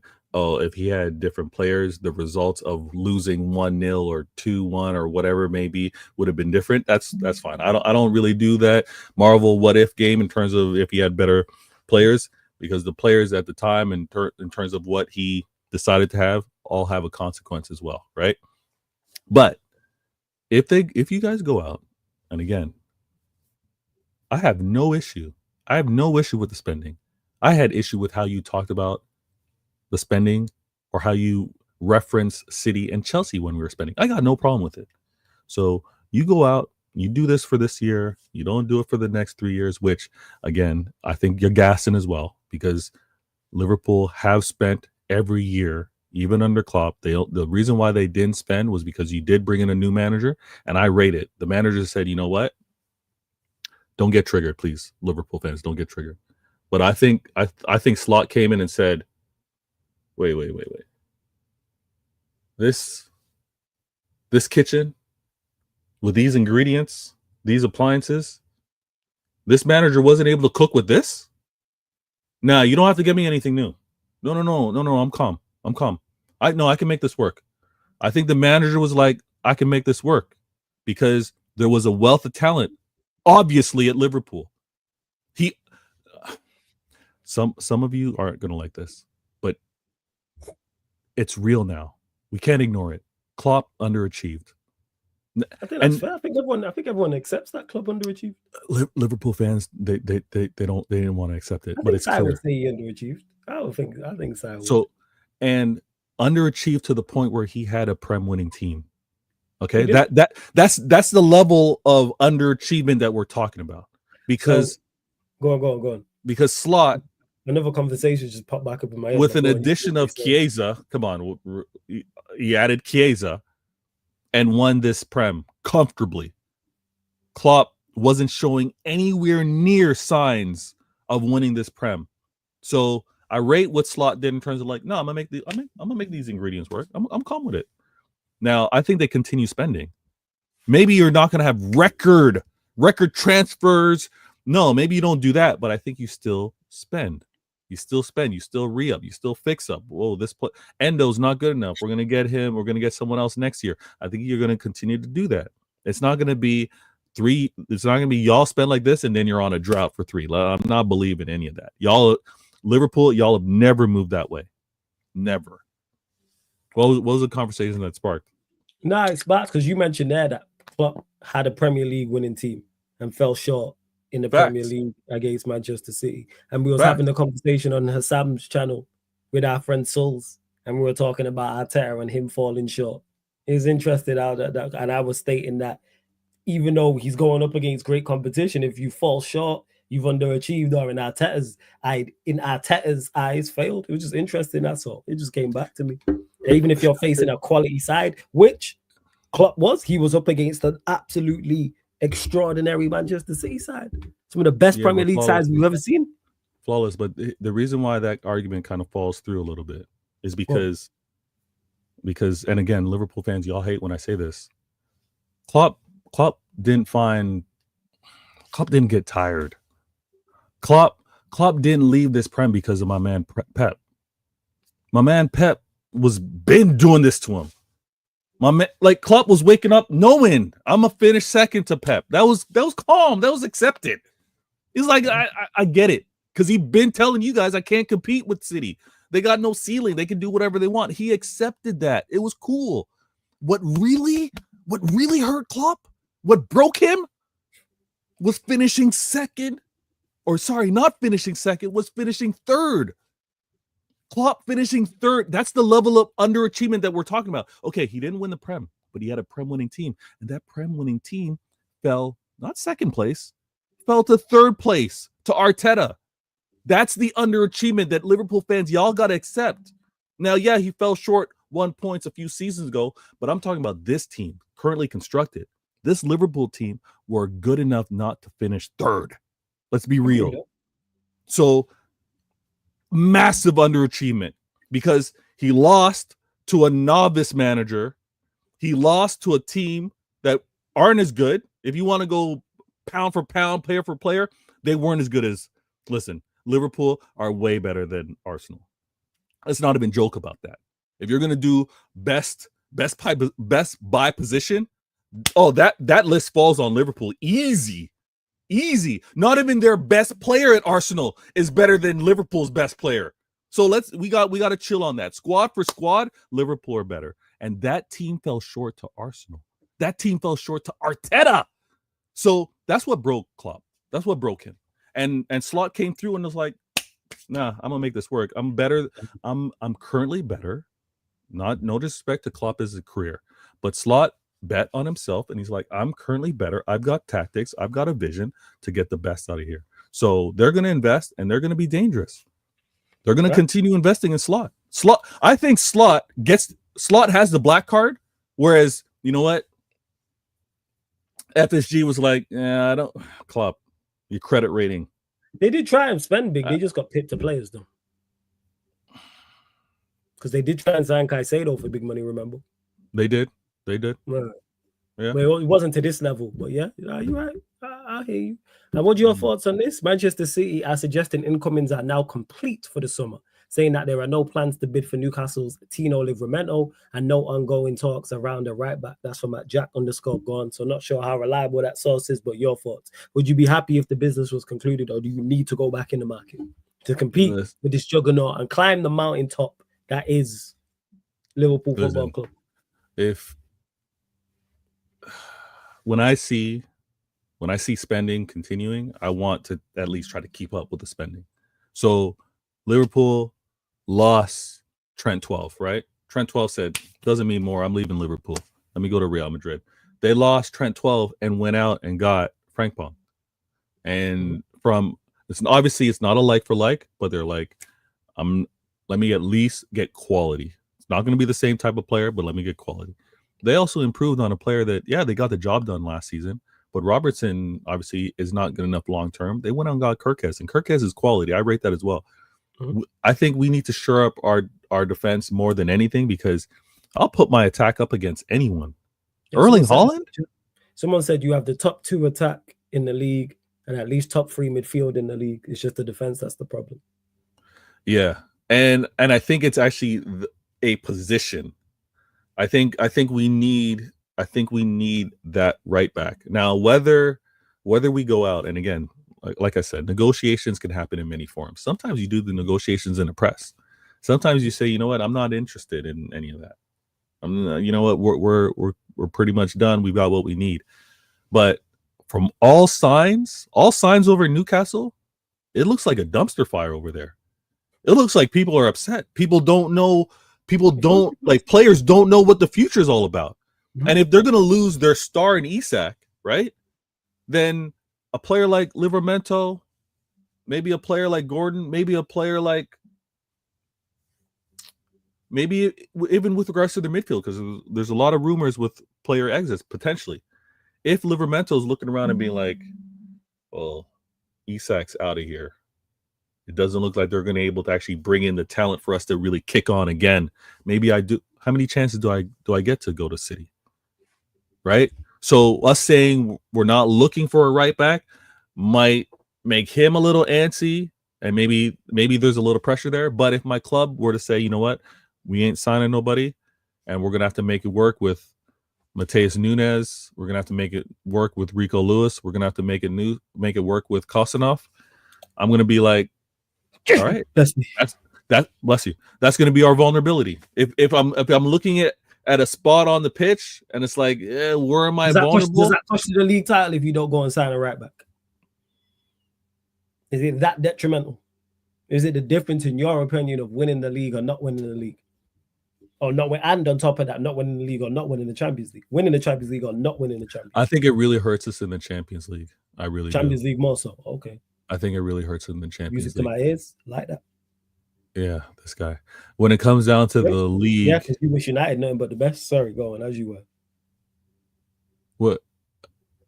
Because you said this guy, and I'm saying like you wouldn't say the same thing about us. No, I wouldn't say it. I'd keep it to myself. I don't. Yeah, I was you raised. If I don't have you something ain't good, to see, I'm just openly honest about it. You try to play this nice guy. no, like it's not. It's not. No, no, no, no. See how he likes to play this nice guy. See how he caught him out there, people. Yeah, I thought I just wouldn't say. I'm gonna say it. Fuck, see. No, listen. I'm saying. Listen. Trying to get tickets to that away game again, man. I was disciplined with a belt growing up, so I knew if I didn't have something good to say, not to say anything at all. You obviously weren't disciplined enough because you're quick. You know what? I was very disciplined, but the people who were disciplined, not enough. Like, not enough. Yeah, they'd be like, "Fuck, see." I'm saying, Mom can't stand you. Look, there we go. Here we are. All right. But I'm gonna say this. I think if we don't address the right back, it's shaky in the cup runs because we know we're gonna be facing a lot more of pacey direct counter runs. and from a cup standpoint, the homework's there. It's different when it's league play because you got a game every week and people got to deal with things. But when it comes to the cup run, they're going to do their homework and everyone's going to be locked in. And yeah, that's going to be a nightmare. If we go, and sorry, I should have corrected myself. We've got Akanji, who's a role man. He's played everywhere on that back line. But I think Pep is probably going to trust Nunes first, Kosanov second, Rico, Lewis, and Akanji. If it's pace on that left-hand side from the attacking standpoint, like the opposing team, yeah, it's going to be long. It's going to be long. But we can't have a perfect team. Like there's no here's a vulnerability. To get as close to that as possible, because even if you do sign a quality right back, it's not the perfect team, but you're striving for that. Yeah, exactly. You strive for a perfect team. Yeah, and Nunes ain't bad. You know what? It might, as I say this, maybe it's also a case where if Ruben Diaz gets back to form, because he's never been a pacey center back, but he's read the game, like he's read it a few steps ahead. And right now it seems like he hasn't quite read it a few times. He's caught a little flat-footed, and then him chasing anything is a problem. But I'm not gonna lie to you, Kyle Walker, I never talk bad about him with regards to what he did on the pitch. His personal life, different story, right? But he was on a Mazda. He was on a mad one. He was on a mad one. But when it came down to what he meant as a player, and this is also because I played FIFA, now EAFC, Walker was a cheat code for me, man. Like recovery pace was crazy. He was. Me, I know, man. Why do you think when I play pro clubs and I'm playing like playing at centre back, pace is that's the first thing all the points go on. Yeah. I have that recovery pace. You gotta have it. You gotta be able to read those. And then you can read the game while you're good, but even then, it's like being able to read the game with recovery pace is a cheat code. Yeah. So we'll see what we do there. Everywhere else, is it when you were speaking about hope, everybody's obviously let's not have these injuries or anything like that. When I look at vulnerabilities now, if I were to say there's anything that could hiccup Liverpool right now, I believe their 6 is Gravenberch. I don't know if they're in the market for someone else, but they got Gravenberch and they got Endo. I don't hear much confidence from Liverpool fans with Endo. If Gravenberch happens to not have a certain amount of games, being able to play a certain amount of games, maybe there's a chance. I hear you potentially, 100%. What they do everywhere else, they're covered. Especially if they get Isak, they're covered. So if they get Isak, it's curtains for you. Look, said this. It's curtains for the league. Curtains on the wall if they get Isak. Now, you know what? I'm very curious though. I'm very curious whether there's going to be more people watching the Prem with Liverpool doing all this. Of course. Because of course there's people are going to watch the Prem because there's more talent. Not only is there more talent joining the league, all of the big sides have added talent as well. So as bad as we are, we've added Mbeumo and Cunha. So that's going to be of interest. As bad as we are, Spurs have added Kudus. Chelsea have spent. You lot have spent. Liverpool have spent. Arsenal have spent. Look at the talent that's been added to the league and the top teams. Arsenal got Gyökeres Zubimendi. Liverpool are looking to get Isak and they signed Vert. We just got Mbeumo and Cunha. You lot got Liverpool also signed Ekitike. Yeah, prime example. You lot got Rangers, Cherky, like all of these players are like hyped and people are like, so yeah, the ratings are going back up. I've said this to you. I'm looking for better go back up. I don't want the ratings down again with what Liverpool did last season. Oh Lord, yeah, because you care so much about it. I do care about the ratings. Flawless. Come on, this is a football business. Football business. We can't have these ratings going down. Liverpool did us a disservice last season. That's on you, look. Our ratings are cool. What are you talking about? Our ratings? It's the league. I'm saying Manchester United ratings. Forget the league. I'm just saying our ratings. You're being selfish again, and I don't like your selfishness. It's about me. Yes. When I say me, Manchester United. Yeah, you do the business to get your ratings up, man. You have hold on. You have 19 other teams in the Prem. Yeah. We want the Prem viewership up there. You're part of that. You're part of that. We did our part. You lot didn't do what you were supposed to do. That's the rest of you lot. We did our part. Manchester United viewership did not drop. That's on you lot. City viewership did not drop either. Okay, so you did your part then. So blame the others. No, it's not about blaming others. It's blaming others. So who didn't do their part? Did the Liverpool viewership drop? Yes, exactly. Liverpool. Hey, that's on them, man. Blame them. Okay. So we need to get back to our levels because when Liverpool are at the top of the league, no one cares. The interest isn't there. That's the point I'm trying to make. That's the point I'm trying to make. First, you out here killing flies like Mr. Miyagi. I think it was a fruit fly. But no, what's LFC got to say right now? What's he saying? Sai saying, "Hey, big up for the super chat." He says, Klopp should have had one more title, but we had different issues back then. Now we had different issues back then than now.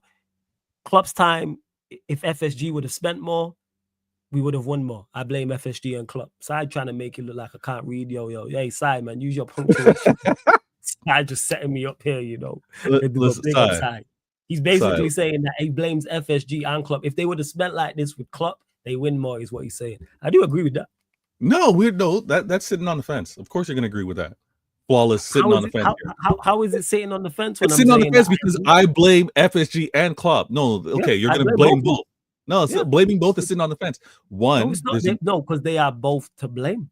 No, listen, there's one. Same way, if they were successful, they were both a part of the success. There's more to blame. You can proportion blame. You can proportion blame out where you want. No, I'm cool with that. Okay, let me ask you. Let me ask you this. Was it FSG's fault? Klopp's last season? They played their part. What are we talking about here?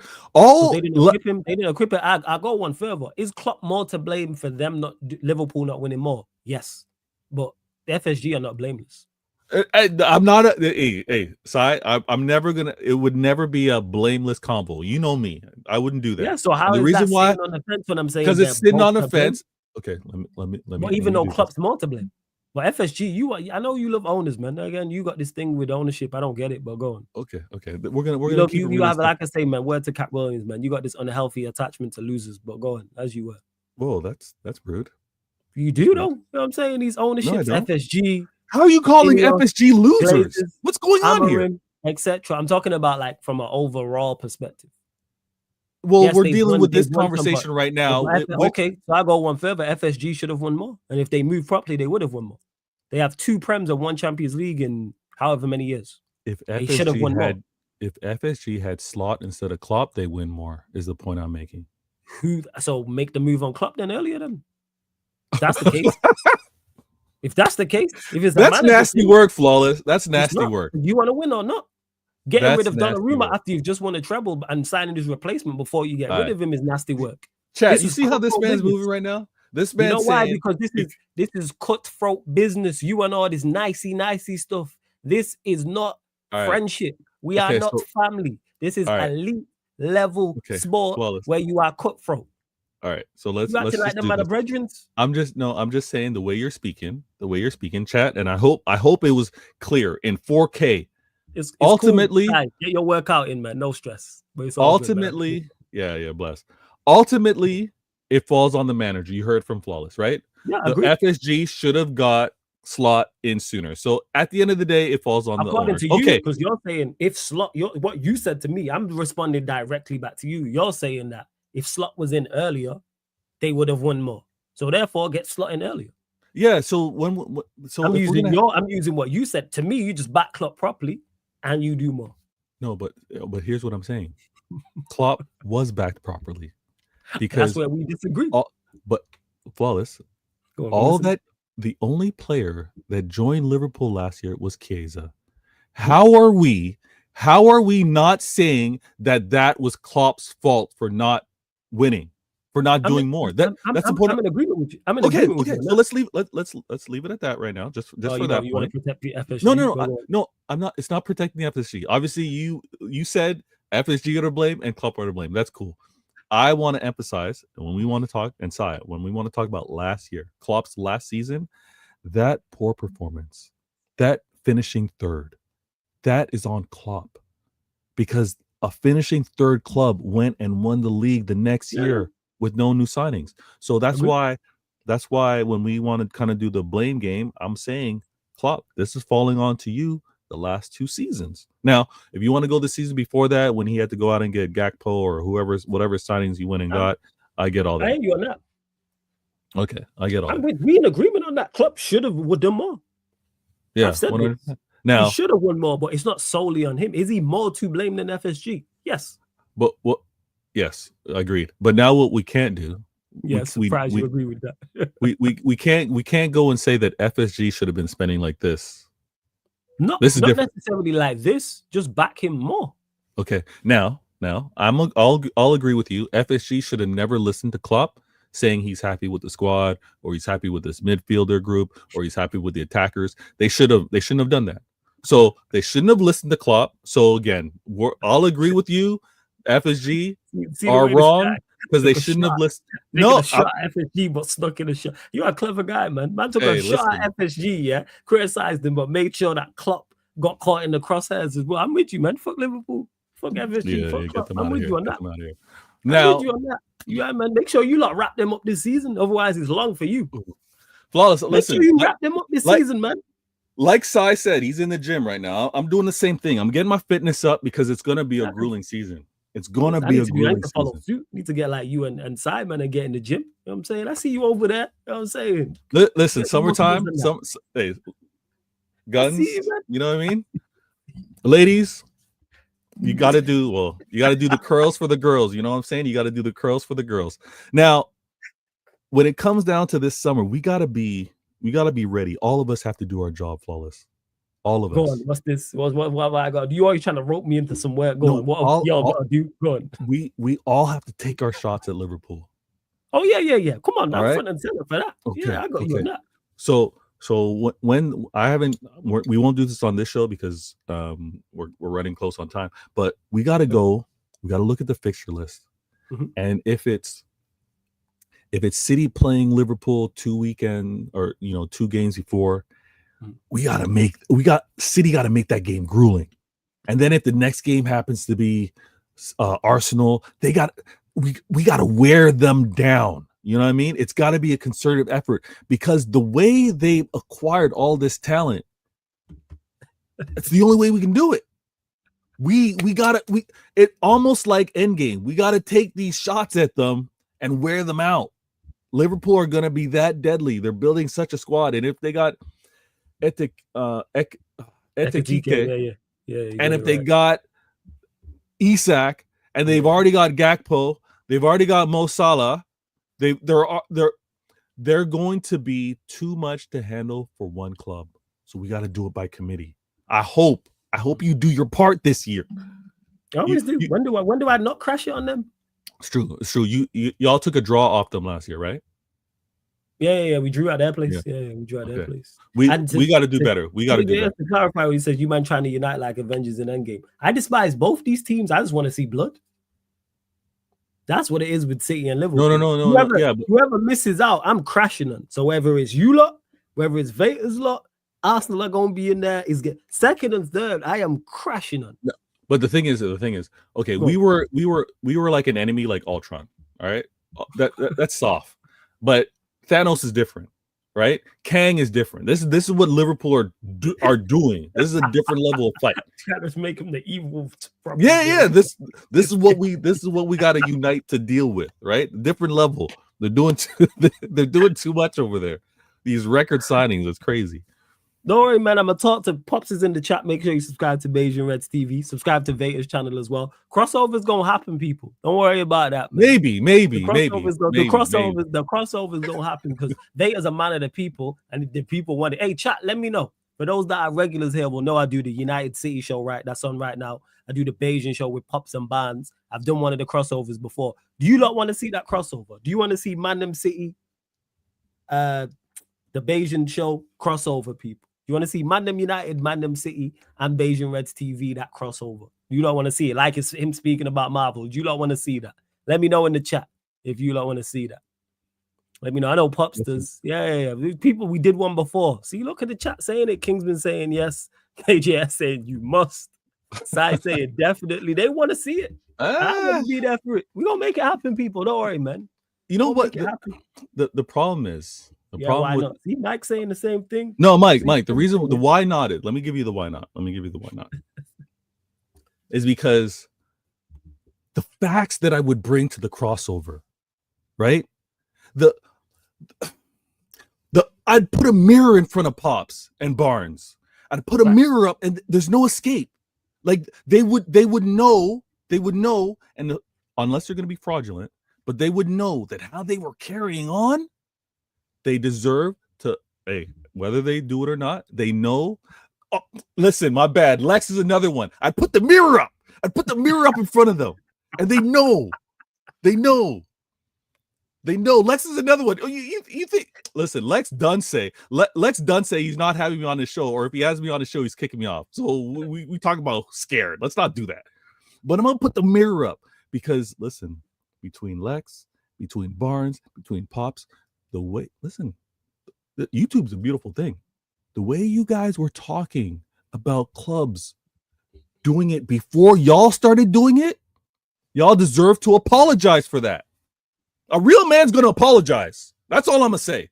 A real man's going to be like, you know what? Yeah, people, I tell you, I'll make it happen before to the chat. I'll make it happen before the season starts. Don't worry about that. First game's 15th of August, so I do it before the 15th. It gives me a couple weeks. I got you, man. Don't worry. I got you. All right. Yeah, I'll have my agent. Make yeah, man, I talk to your agent. You know what I'm saying? You're your agent. You this guy. That's all I tell you. So how did I get to that? Yeah, I did get to size last super chat as well. But now it is going to be interesting. I'm with you. And yeah, that's the people don't get misunderstood. I despise both teams. So I'm just trying to see bloodshed. Because only one of them can win the league. So therefore, whoever don't win the league is getting crashed on. If it's City and slaps Pep's bald head again, and they finish second and don't win nothing, they getting crashed on. However, on the crashes are different. However, on the flip side, if Liverpool do all this and acquire all this talent and this super team and don't win the league, oh Lord have mercy. The crashings are different. The crashings will happen. It will be different because it's just less. That's why. But one will be epic. I am telling you. One thing that I've realized, Flawless, and I don't know if the chat's going to agree or would you agree? Go on. But I didn't make it horrible for those around me when I was winning. Yeah, you did. That's what? Yes. Just because you're not loud doesn't mean it wasn't horrible. No. Chat, talk to this man. Just because you don't attack like directly, yes, it was horrible. You are unbearable. What are you talking about? Unbearable. I'm Canadian. I was humble. I was chilling in the cut. No, there's no humble. We see had to see your smug smiling face every single I smile week. all the time. I'm a happy dude. Yeah. Oh yeah, but it was less last season. You know what I'm saying? When we was talking about football, it was less. When you went 1-12, that smile wasn't less. You know what I'm saying? We're tired of seeing your back teeth every day. You know what I'm saying? Your dentist, you know what I'm saying? Might as well have been your dentist the way you were smiling. That's what it was. I could have given your dentist, and me and the chat could have given your dentist a full report on a weekly basis. Yeah, he's doing well, man. He's brushing right. Tired of your stuff, and then you had the cheek to be trying to gaslight us and me and all this about my team and stuff. All right, listen. So yes, you I don't question the gaslighting not as unbearable as them because there's just less of you. That's all. If there was more City fans in the space, okay. If you want to talk numbers, yes. Yeah, it's worse because it's more. But individually, let's be real. When there's individuals that act like they've been there before, you know what I mean? It's just different. It's getting your ass kicked differently. That's all it is. Like you and Monts are equally unbearable. It's just different. No. That ain't right. It's just different. That's all. But it's equally unbearable. It's equally as annoying. Equally, yes. His smiling smug face, but he's just more direct, and you're more surgical. So people like Monts, to put into boxing terms, knockout artist. He's gonna get into the ring with you, and he gonna knock you down, and he gonna try and knock you out straight away, throwing haymakers and put you to the sword. Whereas you are surgical with it. You know what I'm saying? And that, like, you'll make a man miss. You know what I'm saying? Your counter punch, you'll be taunting and stuff like that. They're both equally as bad. There's no right way to lose. I'm gonna say this real quick because I enjoy Yan. Yeah, she was annoying. Yan talking about she was scared of League One team. Shout out Yan City, but that was ridiculous. What do you mean? No, but that's a humble thing. What do you mean ridiculous? And hey, scared of League One teams. All right. The Manchester City Queen's not here, so let's not say all that. But League One teams in a cup run, those can be risque. Those are dangerous. You got to respect your opponent, right? You can easily get humbled. But Flawless, come on, I'm having an issue with this because I've seen men's like Lex on your channel after the win. I've seen Pops, and you want to talk about annoying smiles and grins. Yeah, they're annoying too, but again, different. That's what it is. And you have to always United. I'm not a United fan. You right? It's all an act. I'm not a United fan. No. Sorry, go on as you were. Carry on. Because he told me, you know what I'm saying? He told me I'm not a United fan. I have a gender against any of us. I'm not a United fan. Nah, not a United fan, no. Sorry, go on, fam, as you were. It's just a difference of opinion. But listen, Flawless. Yeah, people get emotional, you know what I'm saying? Because people can't actually come back and dispute what I'm saying, so they point to, you're not a United fan. Nah. Just man born and bred, you know, but here we are. But I'm not a United fan. Are you getting this season's kit? Or one of the fans going to link you with this season's kit? Yeah. I got linked. I don't put money into the football. Yeah. Do you like this season's kit? I like. Is it the purple? It's like purple. I do like the purple thing. Yeah. Okay. I like that. All right. I like the purple thing. We do have nice kits. Yeah. We do have nice kits. Now I'm gonna tell you this. From what I've witnessed, Flawless, I hear you. I hear you saying that equally is bad.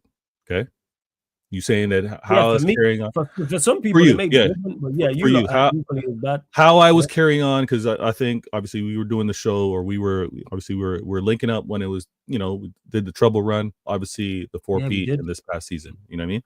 If you're telling me that how I was moving after the treble, how I was moving after the 4-peat is the same as these men's winning one prem, then I'm a take that.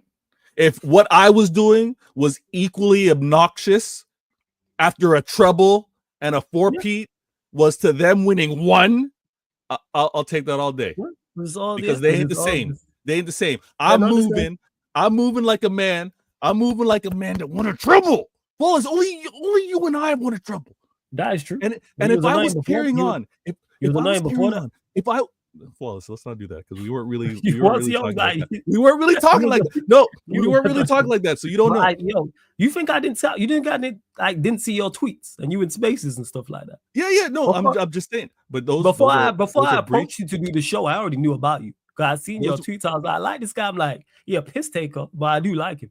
They were brief moments in time. You can't Moments of really weaknesses, yeah. No, I'm just saying. You know what?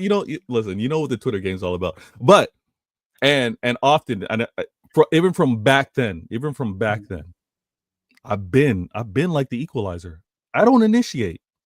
I don't start this. I'm in the coffee shop minding my own business. I got my book. You're honest. I give you that. You rarely attack, but you're surgical with it. You're not an attacker. You don't go and start stuff. No. I don't. So if you haven't seen Equalizer, everybody in the chat, go. Amazing movie. Yeah. Great. Make sure you watch more people. Great trilogy.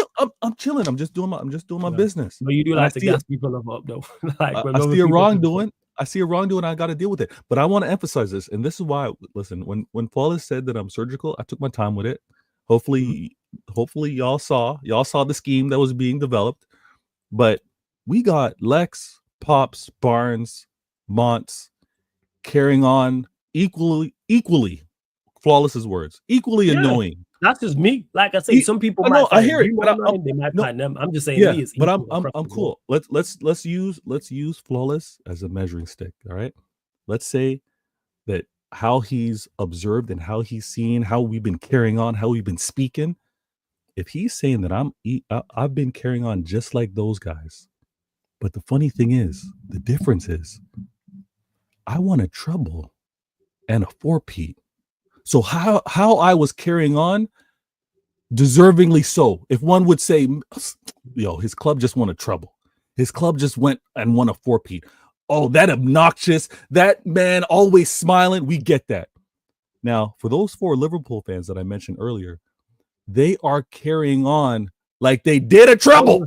Like that. Okay, you're saying they're carrying on like it was a 4-peat. The way they're talking and flexing. Now, I think they see that on the horizon. I think that's where it stems from as well. Oh, they're projecting. I think that ties into it. I think because for the first time they're seeing, and Pops will know this because he's the OG, so he'll know. In my lifetime, I've never seen Liverpool try and dominate before. But it might have happened. Pops, you'll know. We've never seen any club do what Liverpool are doing. We haven't seen anyone do this. Not to the extent, but we've seen clubs try and dominate. Yes, try and dominate, but they're trying to dominate even to a exponential level. No, this is different. Yeah. Listen, I was trying to flex. Going about it. Yes, I agree with that. I was trying to flex, and I just had the time stone. I was just moving around with the time stone. I was chill. I was calm. Let me go. They're trying to acquire all of them. No, you had the Infinity Stones as well. No, I didn't have. Well, don't do this. I did not have the Infinity Stone. I had the time stone. Okay, maybe I also had the Soul Stone. The Soul Stone. You want to treble in the 4-peat. You had the stones, man. No, I didn't have. But I didn't have the stones like that. They're going out and getting all of them. If they get Isak, it's a problem. Now, listen. Oh, yeah, if they get Isak, it's over. I'm gonna say this, and I know we got to shut down the show because I got to go. That's fine. I'm saying your piece. You know what I'm saying? It's cool. Say what you gotta say. Now, I'm gonna say this, rivals. It is a matter of time, in my opinion, but I'm gonna tell you, brace yourselves, because City getting back to winning. I'm gonna do what Flawless is accusing me of. I am gonna be that tyrant. I'm gonna go on the villain arc. Because of what they've done, the Liverpool Football Club and the way their fans been acting. You should be a tyrant. I'm only criticizing you for being a tyrant is because it's City. Because if I was in your situation, I'd do the same thing. Oh yeah. Oh, I done know. I'd do the same thing. Being successful. It's kind of like where I taught people like, oh, why do you have like a swag now? And it's like, because of what we've done in the past, type of thing. It's like, all right, that's where it I've been knowing. If you was on a humble thing, I'd be like, don't do that. As much as I don't want City to win, if you go and win, you can't not crash it on them. I've been on a humble thing. I've been Flawless. Honestly, I've been. If we're gonna change universes, I've been on my Clark Kent. I wasn't letting people know about me. I'm changing that up. Because I see how Barnes is moving. I see how Pops is. Ooh, and Lex.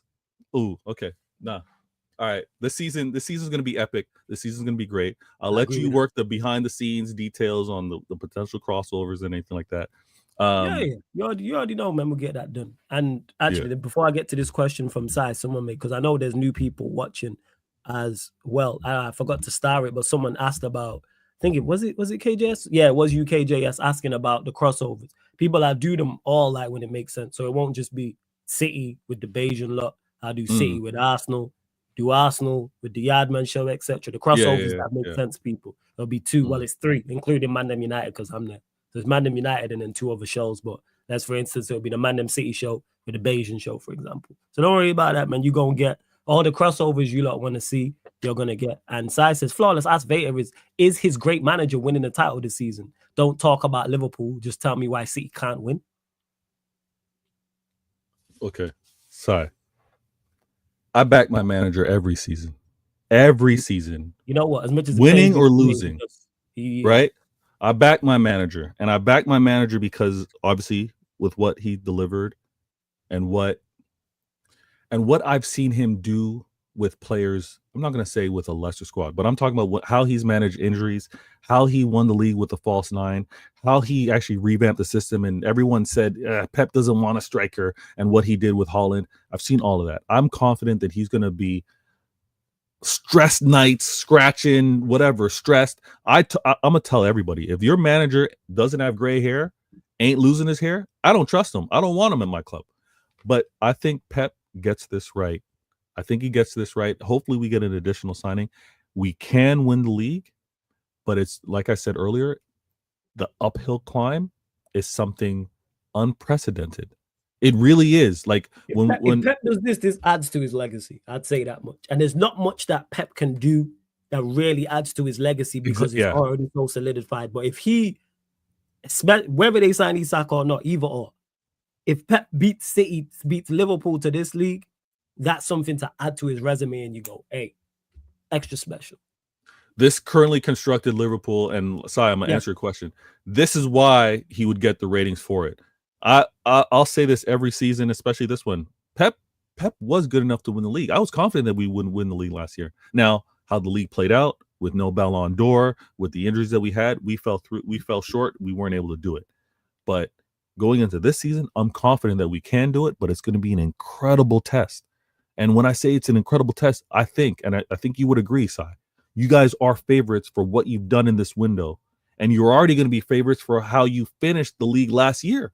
You comfortably won that, right? And I think the manager is going to be smarter 1 year later. How you manage the cups and all that kind of stuff is going to be another thing. You guys were in a cup final versus Newcastle, if I remember correctly. So you guys have been good. Now, the only thing that I'm most concerned about is how we do away from the big clubs. I'm confident that the tactics and the games that we play against you, Arsenal, Chelsea, those are going to be calm. So you reckon the clubs outside of the big six could cause you problems? Yeah, because we're vulnerable defensively. When I look at the two other clubs, Chelsea not so much. I think Chelsea are closer to us, but they press incredibly well. But when we look defensively with Liverpool and Arsenal, they have a better defense than City. And so when it's like, oh, we're playing the lesser clubs, we can't afford to drop points. That's where I'm like, I don't know. But I back my club. It's going to be, I'm saying it right now before the window's over. I think it's late for clubs, maybe as far as 30 games into the season, where we don't know who's really gonna get this done. Is how I see it right now. So, and to everyone as well, don't worry, man. Not only Vader, myself, all the other panelists on all the other shows I do on here, and the fan calling shows. I did it last season. I'm gonna do it this season. I get top 8 predictions from everybody, people. I got the ones from last year. I'm getting top 8 predictions from everybody. I do it twice. I do it before. I do it the week of when the Premier League starts, and then I do it once the transfer window closes as well, and it's dated and everything like that. So Vader, myself, everybody else, all the fans who call in, everyone's gonna get top 8. So we're gonna find out. We're just leaving it for now. We're gonna find out who Vader has first and second. We're gonna find out who he has first, third, fourth, fifth, sixth, seventh, and 8th as well. We're gonna find out his top 8. Are you gonna ask me who are favorites to win the league, or are you gonna ask me who I think are winning the league? Yeah, who you think's winning the league is your prediction. Okay. Yes, who you think. Okay. Because I agree with you. Favorites is Liverpool, but I think you got to do it currently. All right. Isak changes that, in my opinion. Or if you not go and make some moves, it could swing it more in your favor. Where I go, True. that's it, your favorites. And the major difference is, like I say, man, I think Pep's on. I keep saying this. I think Pep is on a vengeance mission. Listen. I think he's on absolutely bald-headed demon time because of what happened last season. Flawless. I know you're a man of the past conquests, but you know when you got that, you know when your lady's with you and you feel like you can take on the world. Yes. You know, like you got no problems outside the home, and you come home and things are calm. Yes. That's where I'm like, yeah. That's where I'm like, yeah. If that is straight for Pep, yeah, we about it. We about it. I'm saying, I think so. And that's me just being unbiased. That's what that is. That's fair. That's fair. I look at Jez as I am. Like I always let you lot know, I give you my biased point of view, and I give you the non-biased point of view because I'm still a Manchester United fan. So it's F you all, but then I can give a prediction on who I think is going to win. Like, that's where it's. I think the standard's going to win. Yeah, I'm never ignoring Arsenal.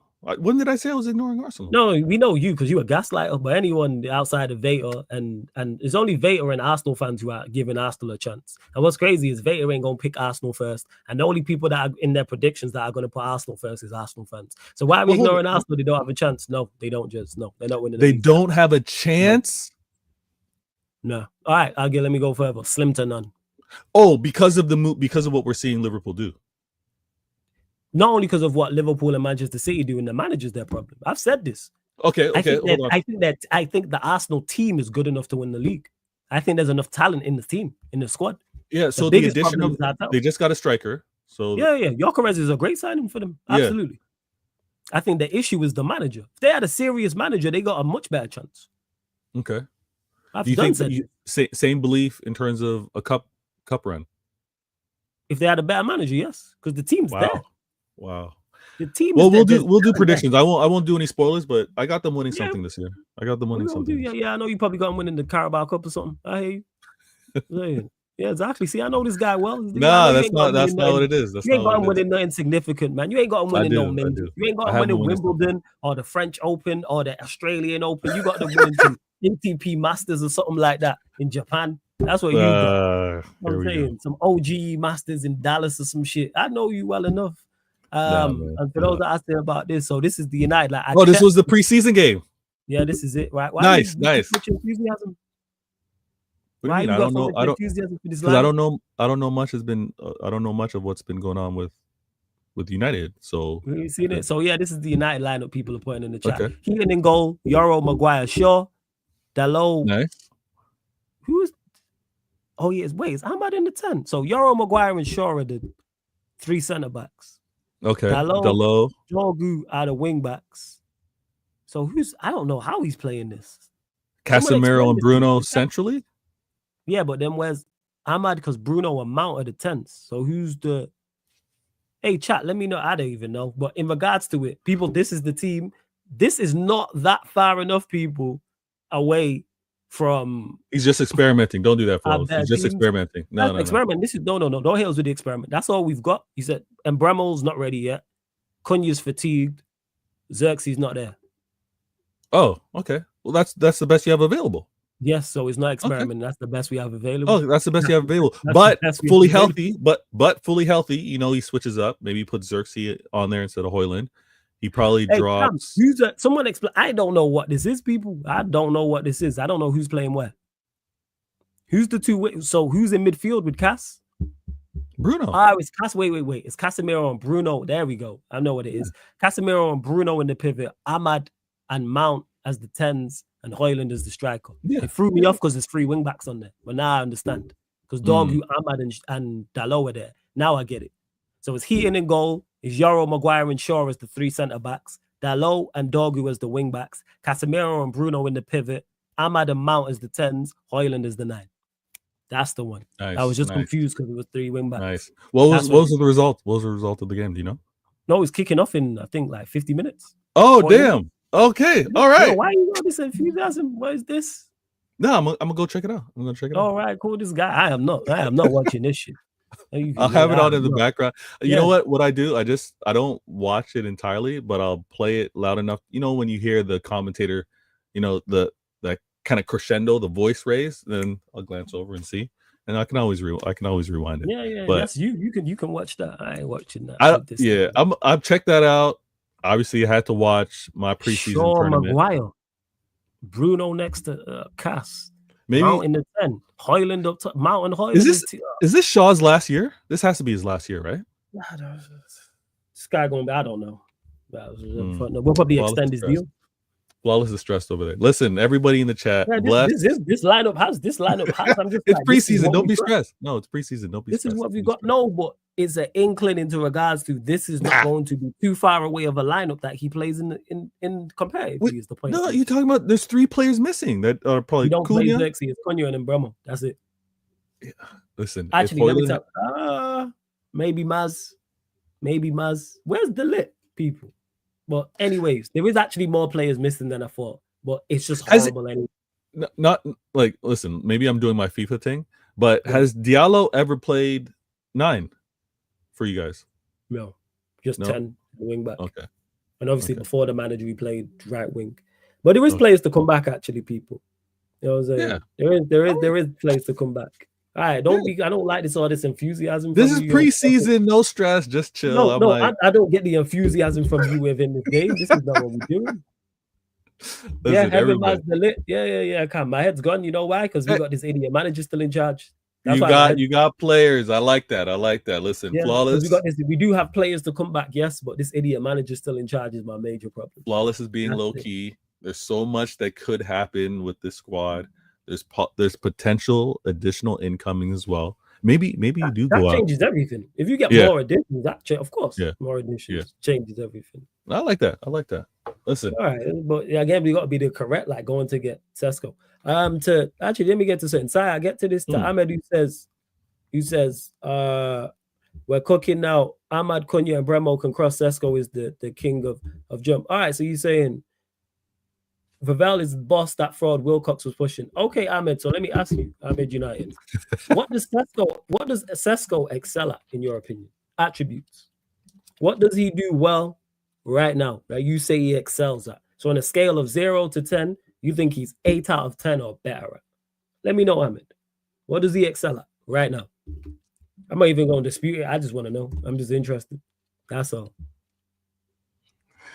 Oh, this guy. If you want as a manager to come in, for me, it's Nagelsmann if Amorim fails again, but gotta wait for the World Cup to be done. In regards to, I said once he gets sacked, just go get an interim. You go get an interim, and then that gives you ample time to then assess to bring in the correct guy. That's what I'd say. But to Ahmed United, no, I didn't ask that. I said, what does Cesco excel at? I answer any question you have. I'll star it, but you can answer my question. What does Cesco excel at in your opinion? Don't give me in the future. Right now, 2025, 31st of July. What does he excel at? That's why I want to know. I don't know much about him, but Veta, shout out your channel. Let them know you got a dip. Let them know what you've got coming up, where they can find you, all that good stuff. Veta Games TV, links in the title. Listen, everybody, the support's been great. Go and subscribe. I'm gonna do a show on Friday. I'm not doing anything tomorrow. I'm gonna do a show on Friday. I'm trying to decide on what, because there's so much promising happening over at the club with regards to how well we're doing financially for me to be like, you know what, if we do need to make a decision, if we do need to react, if we do need to do our best to keep up with Liverpool, we can do it because we're financially sound. You've obviously noticed that the 115 talk is kind of like quiet down. And I have a theory on that one. I have a theory with the 115 being like, you know what? The punishment's not really there. It's not a good look. Maybe it's best for Liverpool, the darlings, to have such a promising season. And then we talk about City not being charged. Maybe that'll be acceptable amongst the fan bases. But I'm a shut down tonight, do a show on Friday, subscribe so you get the notifications, and I'm gonna make sure I got the thumbnail. I'll be there. And again, on my show, I talk City, I talk lightly on rivals. If there's anything that I'm gonna say that I know is gonna be triggering, hey, old school, earmuff it. You guys don't need to hear it, and then you guys can listen to the rest of the show. But Flawless, bless, man. Thanks for having me on. Anytime. We'll talk soon. Love, man. 100%. I'll chat to you shortly, yeah? Vader, every Absolutely, single man. time. Blessings. You lot, make sure you subscribe to Vader Games TV, man. Subscribe to Vader Games TV. All right, I just seen what you said, Ahmed, so we're going to address this. Okay, so here we go. Flair, goals, shot power, skills, touch. Goals, no, because he doesn't have an exceptional goal-scoring record, so he don't excel at that. Shot power, cool, so we got 1. Touch is 2. You're saying he's got a good first touch. What is skills and flair? What is skills and flair? I'm asking for details. So we've got shot power. We've got first touch. You said jumping as well. I did see that. Shot power, jumping, first touch. What is skills and what is flair? That's too vague. What does that mean? What does that mean? Don't tell me about his records and don't tell me about who he's better than. So what does he excel at? So we've got shot power, first touch, jumping. What else? What else? Flair and skills. Elaborate. What is flair and skill? Flair is different. That is too vague. Flair to you could be not flair to me and vice versa. What is flair and what is skills? Let's elaborate on this. What is flair? Like, we can't just throw that out. Oh, he's got skills. What does that mean? What skills does he have? Break them down. What's the flair? What flair does he have? Tell me in what aspect. Like, I love hearing this. Because I'm not even disputing it. I just want to know what it is. Because man rates him, so I want to know why.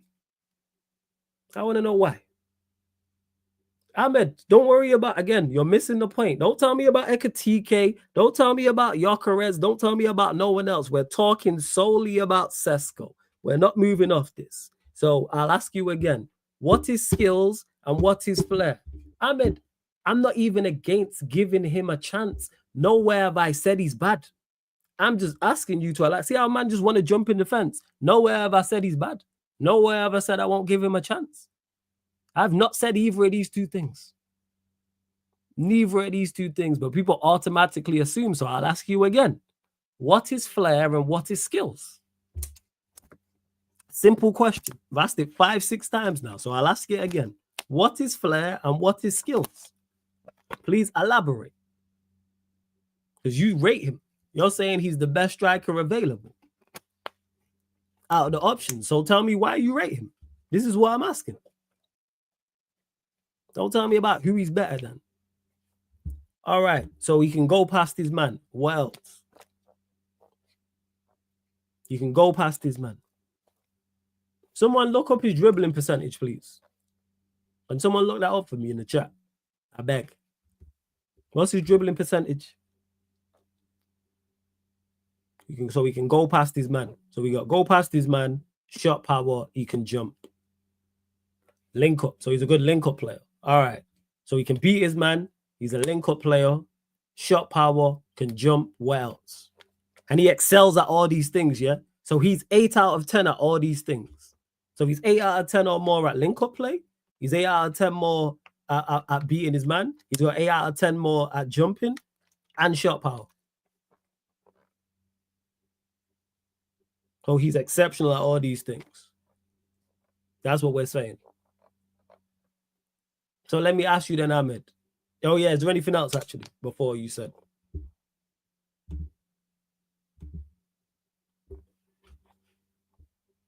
But he's ready. Wait. How is he not ready if he's exceptional at all these things? If he's exceptional at all these things, how is he not ready? If he's exceptional at link-up play, he's exceptional at beating his man, he's exceptional at all these things. No, Ahmed, we ain't moving off what you've said. Tell me why he's not ready if he's exceptional at all these things. You said he's exceptional at all these things. So why is he then not ready?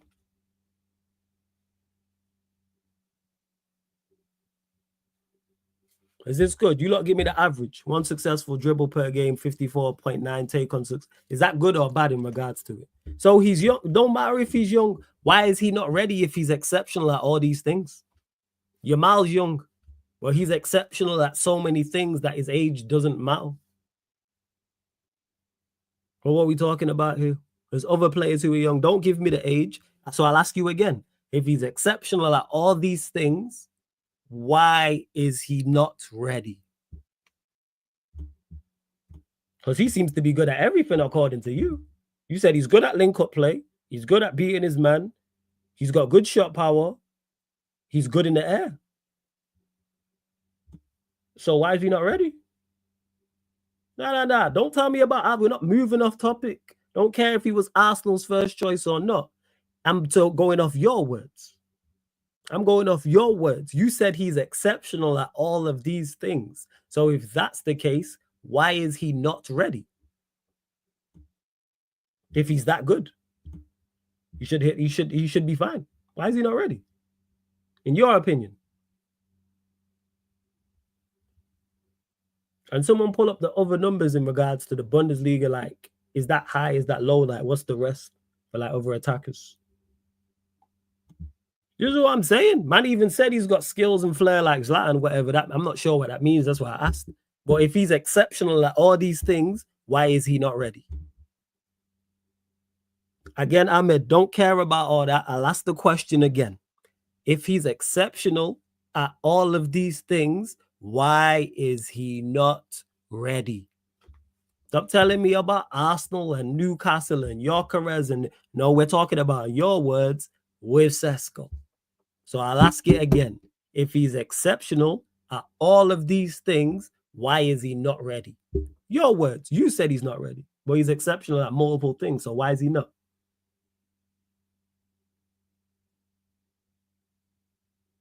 So he's not elite. So he's not exceptional at dribbling, I'm saying. So he's above average. So let's remove taking on his man. So we've dispelled the myth of goal scoring. We've dispelled the myth of taking on his man by the metrics. Because man said goal scoring and taking on his man. So let's eliminate that. Again, I'll ask you the question again, Ahmed. Why is he not ready if he's exceptional at all these things? I'm going to just keep asking. And I got time, so it's cool.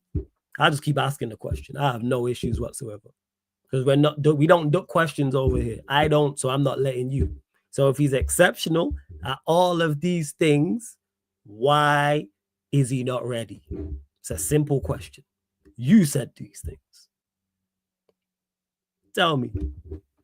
He's exceptional. You said he is. Even though we dispelled two of them, but we'll just bypass that. You said goal scoring and dribbling, and by the stats, neither of those. But the rest, link up play, jumping, shot power. What else did you say? Hold up. Make sure I got this right. Here we go. So, shot power, first touch, link up play, jumping. They're the four. So I'll ask the question again. If he's exceptional at all of these things, why is he not ready, in your opinion? Again, he's still not fully ready. No one's talking about the risk, Ahmed. Why is he not ready? You said he's not ready. Well, he's exceptional at all these things. He's still not ready fully. This is Ahmed's words, people. He said this is his words. He said he's not ready. But he can do all these things very, very well. He's exceptional at these things.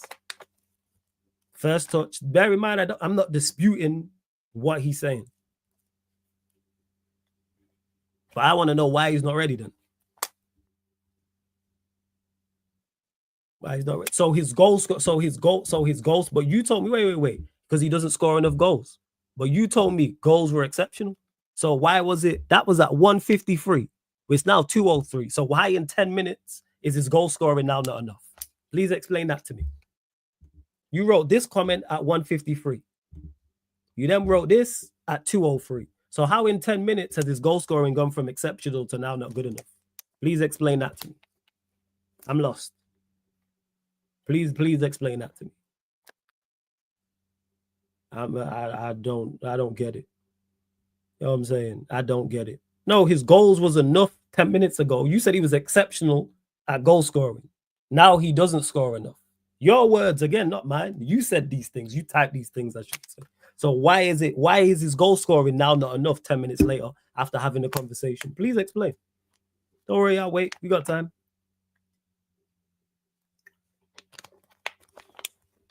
Please let me know. You know what I'm saying? Please let me know. No. You said his goal scoring was exceptional. Now he don't score enough goals. What changed in 10 minutes? Is he an exceptional goal? So I'll break it down for you. Is he exceptional at scoring goals or not? That's what I'll ask. Because we know the answer. Is he exceptional at scoring goals or is he not? Because 10 minutes ago, he was exceptional at scoring goals, and now 10 minutes later, he doesn't score enough. His words, people, on the screen. Look, he said he's exceptional scoring goals. This was 153. And then a 2 at 3, 203, he said he doesn't score enough. So you're either an exceptional goal scorer or you're not an exceptional goal scorer. So how can that change in 10 minutes? How? Please. How does that change? How can you change? How does that change in 10 minutes after having a conversation? Again, no one's talking about Watkins, Ahmed. We're not talking about Watkins. I'm asking you a question. How can he be an exceptional goal scorer at 153, but then at 203, he's not an exceptional goal scorer? So are you lying now or was you lying then? That's what I say. Was you lying at 203 or was you lying at 153? Because you're lying at one of them. So which one was it? Sorry, I'll wait. Scored enough, doesn't score enough at 203. But at 153, 10 minutes earlier, he was exceptional. He was exceptional at scoring goals. You forgot what? You said link up play. Hold up. You said link up play. What's that got to do with anything? You said link up. We added link up to the play. We added link up. We had first control. We added jumping. We added shot power. They're all there. You said all these things. Cool. I'm not even disputing those. You know what I'm saying? So we got here. He has high potential to become the next Latin. That is so you're hoping. Okay, we got there in the end. Right. So you don't have no facts to back up what you're saying in regards to the goal scoring. This is what you feel and hope. Got it. Good. We got there in the end. You're dealing with hope first. Should have just said that from the start. I hope he does well. Cool. First, hope. I hear it. I'm saying hope is somewhere on a pole sliding down for change. Yeah, I'm hoping. Yeah, it goes to show. So just say that. Didn't have to waste 25 minutes. But we got there in the end, people. He's hoping. Cool. Hope. That is absolutely fine. I don't personally deal with hope, but fair enough, man. Yep. Hopium is copium, man. You know what I'm saying? Hope is in the streets or in the or somewhere in your town center going down on the pole somewhere, man. That's where hope is. Shout out to Hope. Get your bread. Hopium is a hell of a drug coming. Hell of a drug. You know what I'm saying? Hell of a drug. Shout out Hope FC. Nah, F Hope. I'm saying I don't do hopium when it comes to football. Shout out to Hope getting her money. You know what I'm saying? Sliding down that pole. But F Hope. That's me. But we got there in the end. So please, people, when you bring a debate to me or bring an argument to me, don't come with hope. If Mateta isn't available, I'd rather Sesko over Watkins. Not gonna lie. No surprise come. This is no surprise you would say that. You think we're gonna get big money for Garnacho? I get why you would say this. Makes all the sense in the world. Fast. You should have owned. I'm saying. Again, Ahmed, who said every striker in the market is not a risk?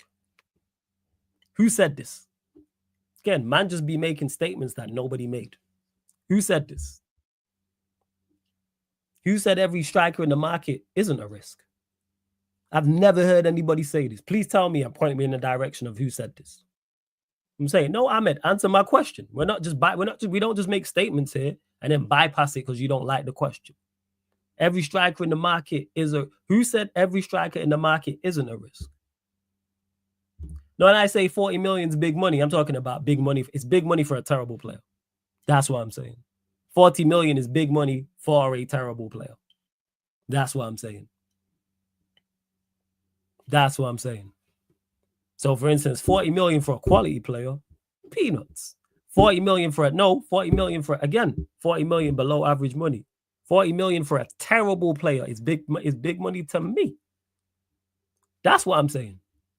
For a player you don't rate and I don't rate. I think 40 million is big money for him. If you think different, that's fair. Well, the market agrees with me and not you because no one's put up 40 million for him yet. So here we are. Here we are. Where was we at? Oh yeah, this point. Yeah, who said it? Who said this? Ahmed.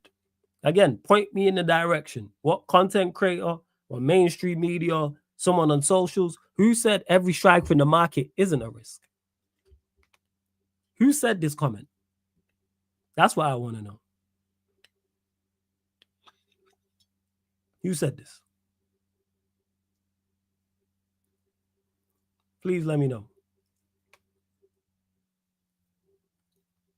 My loss. And you lot continue to run up the likes, hit the subscribe button as well, hit the notification bell too. I don't like when people put words in my mouth and be in the chat assuming things when you can just ask me. That's where it is. Because man automatically assumed I was like, Cesco's dead and did it there and give him a chance. Nowhere have I said I won't give Cesco a chance. Nowhere have I said he's a bad player. Nowhere have I said these things.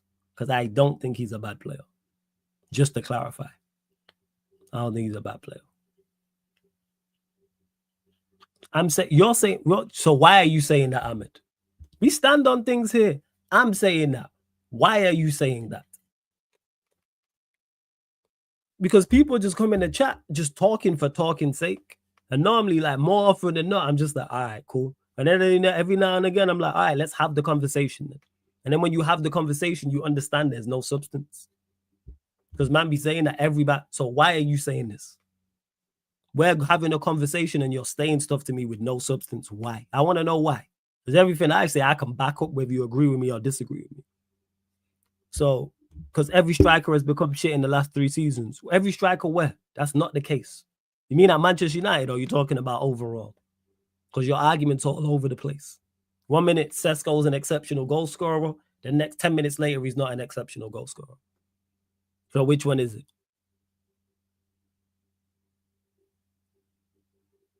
Kunyadi was saying was fatigue, so hopefully you know, but I ain't watching that game. But someone, please let me know. Because every striker has become shit. What, at Manchester United, or are you saying overall, Ahmed? So you think overall, only Isak, Alvarez, Haaland have been good strikers. They're the only good strikers in European football. Is what you're telling me, Ahmed. In the last 3 seasons, they're the only good strikers in European football. Because I don't think he had a preseason with Wolves. That's what I asked Madison. I think he was behind. So these are the only 3 good strikers. And Bremo's not ready yet. In European football, Ahmed. Isak, Alvarez, and Haaland are the only 3 good strikers in European football.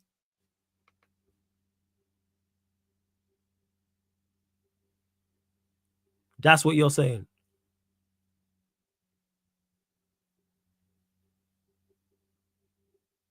That's what I want to know. Man told me this, you know. They're the only 3 in the last 3 years. The only good strikers. Yes, who give you 20 goals. So they're the only 3 strikers who give you 20 goals. So let me ask you, Ahmed. A striker has to give you 20 goals to be a good striker, is what you're saying overall. That's what we're saying. This is where I'm just gauging where this argument is. Oh yeah, we know Harry Kane terrible. I don't know why you don't rate Harry Kane. It's only Isak, Alvarez, and Haaland in the last 3 years. So if you score 15 goals, you're not a good striker. Even if you're good for the team. So was Firmino a good striker for Liverpool? Was he a good striker for Liverpool? I'm genuinely asking. When he played false 9, because he didn't get 15 league goals. Was he a good striker for them when they won the Prem and the Champs? Was Firmino a good striker? Firmino was a striker. Where did he play? He played 9. Firmino was a striker. What are we talking about? Firmino was a striker. What is false 9? False 9. 9 is a striker. How is Firmino not a striker? Yes, false 9. What's a 9? Striker. So if it's okay, so what was he then? If false 9 is not a striker, what is it?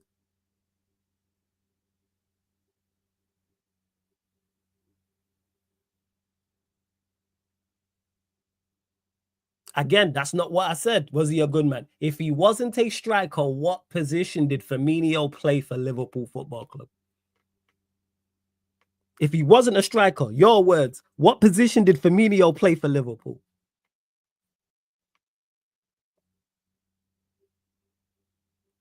Don't worry, I'll wait.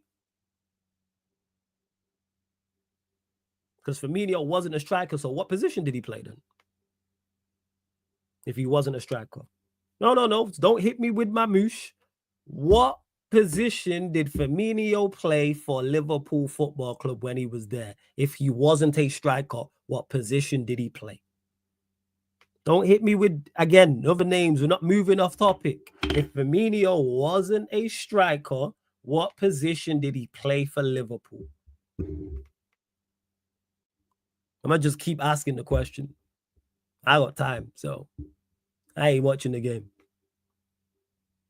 So what position did he play for Liverpool if he was not a striker?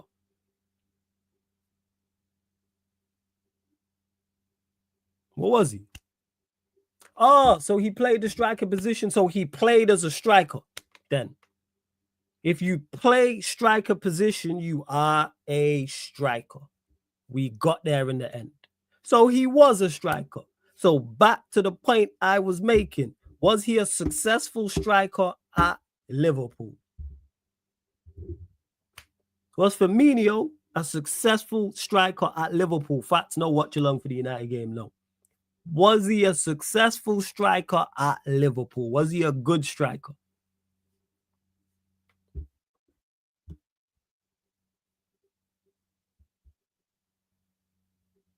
That's all I want to know.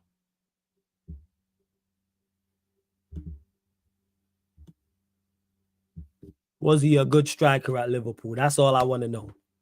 Was he good? So again, Ahmed, he made her. Was he a good striker at Liverpool Football Club? It's a simple question. I'm not asking anything that's complex. I'm not asking for a tactical breakdown. I'm just saying, was Firmino a good striker in your opinion, Ahmed? That is either a yes or no. If you say no, okay, so yes, he was a good striker. But you said if you don't get 20 goals, you're not a good striker. So how's Firmino not a part of your argument then? You said if you don't get 20 goals, you're not a good striker. Firmino was a striker and didn't get 20 goals. So why was he good if he didn't get 20?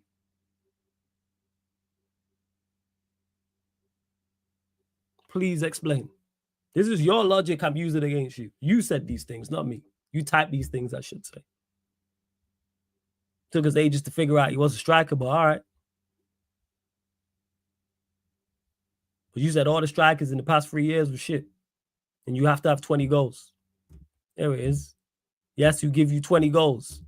15 ain't good, it's meaty. But I don't even think Firmino got 15. If you are a good man and you don't score more than 15 goals, you are shit. So, but what we're saying is here, you don't necessarily need to be a good man to be a good striker, is it? Because Firmino, in your words, was a good striker and wasn't a good man. So why do we need a good man? And to this point, why are you sold on Cesco when he hasn't scored 20 league goals? It's a great question, actually. So you're sold on Cesco. So why are you sold on Cesco? Is Cesco, let me clip that. Is Cesco a gunman? That's what I want to know to you. Is Cesco a gunman? You know what I'm saying? Don't worry about Watkins. Don't worry about anyone else. Answer the question. We're not moving off this. Is Cesco a gunman? Simple question. Is Cesco a gunman? That's all I want to know. Don't worry, I'll wait.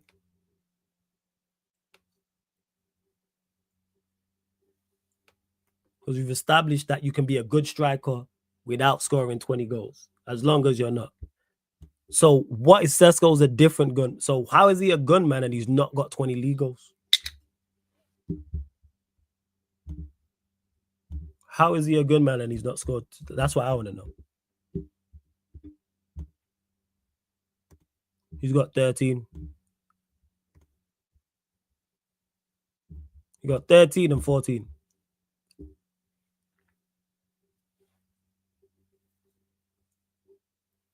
In the Bundesliga, yes, you got to add that. You do have to add that. And what's a different gunman? That's a great question. What is actually, thank you, Ed. This is why the chat's important. What's a different gunman? What does that mean? No. What's a different gunman? I know Cesco stats. What is a different gunman? What does this mean? What is a different gunman? I've never heard that before.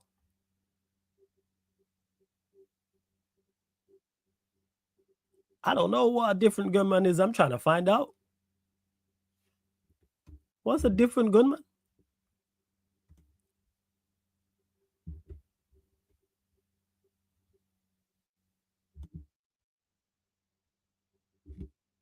I just don't know what this is, man. I thought you were either a gunman or you're not, but you learn new things every day. This is like the Rantander shit. Cesco can make the team better even though he doesn't create, even though Cesco can make the team better, he doesn't create spaces for others. He don't create spaces for others. So how does he make the team better then? Well, he makes the team better, but he should create spaces for others because his link-up play is elite. Surely that's a part of link-up play. You said his link-up play is elite and his hold-up play is elite.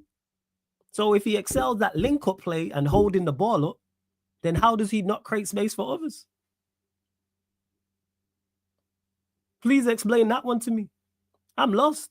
You said these, you typed these things, Ahmed. You said he excels at hold-up play and he excels at link-up play.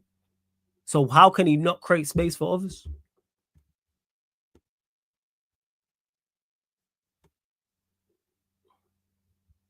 Because you said this at 1:57 a.m. link-up play. You also said hold-up, but I didn't start it. So at 1:57, you said his link-up play is elite. But then at 2:20 a.m., so what's that? 23 minutes later, he can't create space for others. I've not got hard limit. I'm just asking you to explain this. So I'll ask you again. If his link-up play and hold-up play is excellent, why can he not create space for others? Is that not a part of link-up play and hold-up play?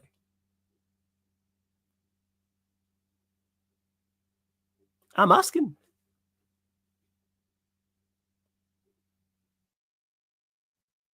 I'm asking. Don't worry about it. I'm asking the questions first. Once we get round it, I ask every question. I answer any question you have straight up. But if you don't want to answer my question straight, I'm not answering yours. No, we're not bypassing this. If his link-up play and his hold-up play is elite, how come he doesn't create space for others?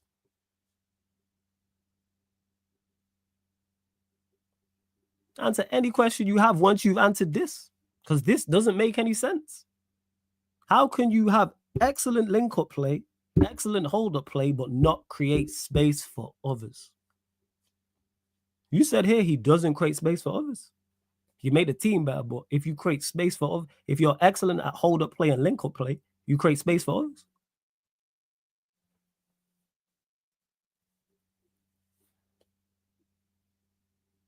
Forget all that. Answer my question. Answer my question. How can you be excellent at link-up play and hold-up play, but not create space for others? That's because if you dropping in and linking up play, then that creates gaps for others to run into. But you're saying he doesn't create space for others. So how can you be excellent at link-up play and hold-up play if you don't create space for others?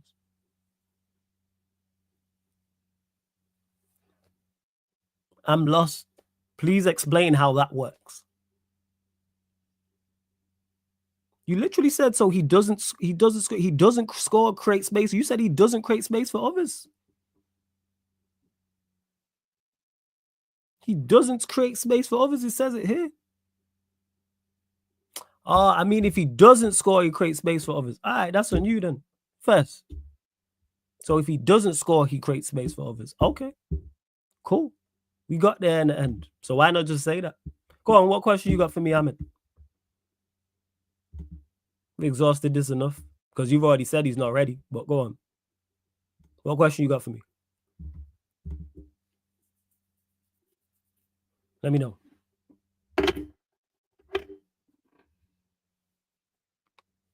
Why don't I want Cesco? Because he doesn't excel at enough. That's why.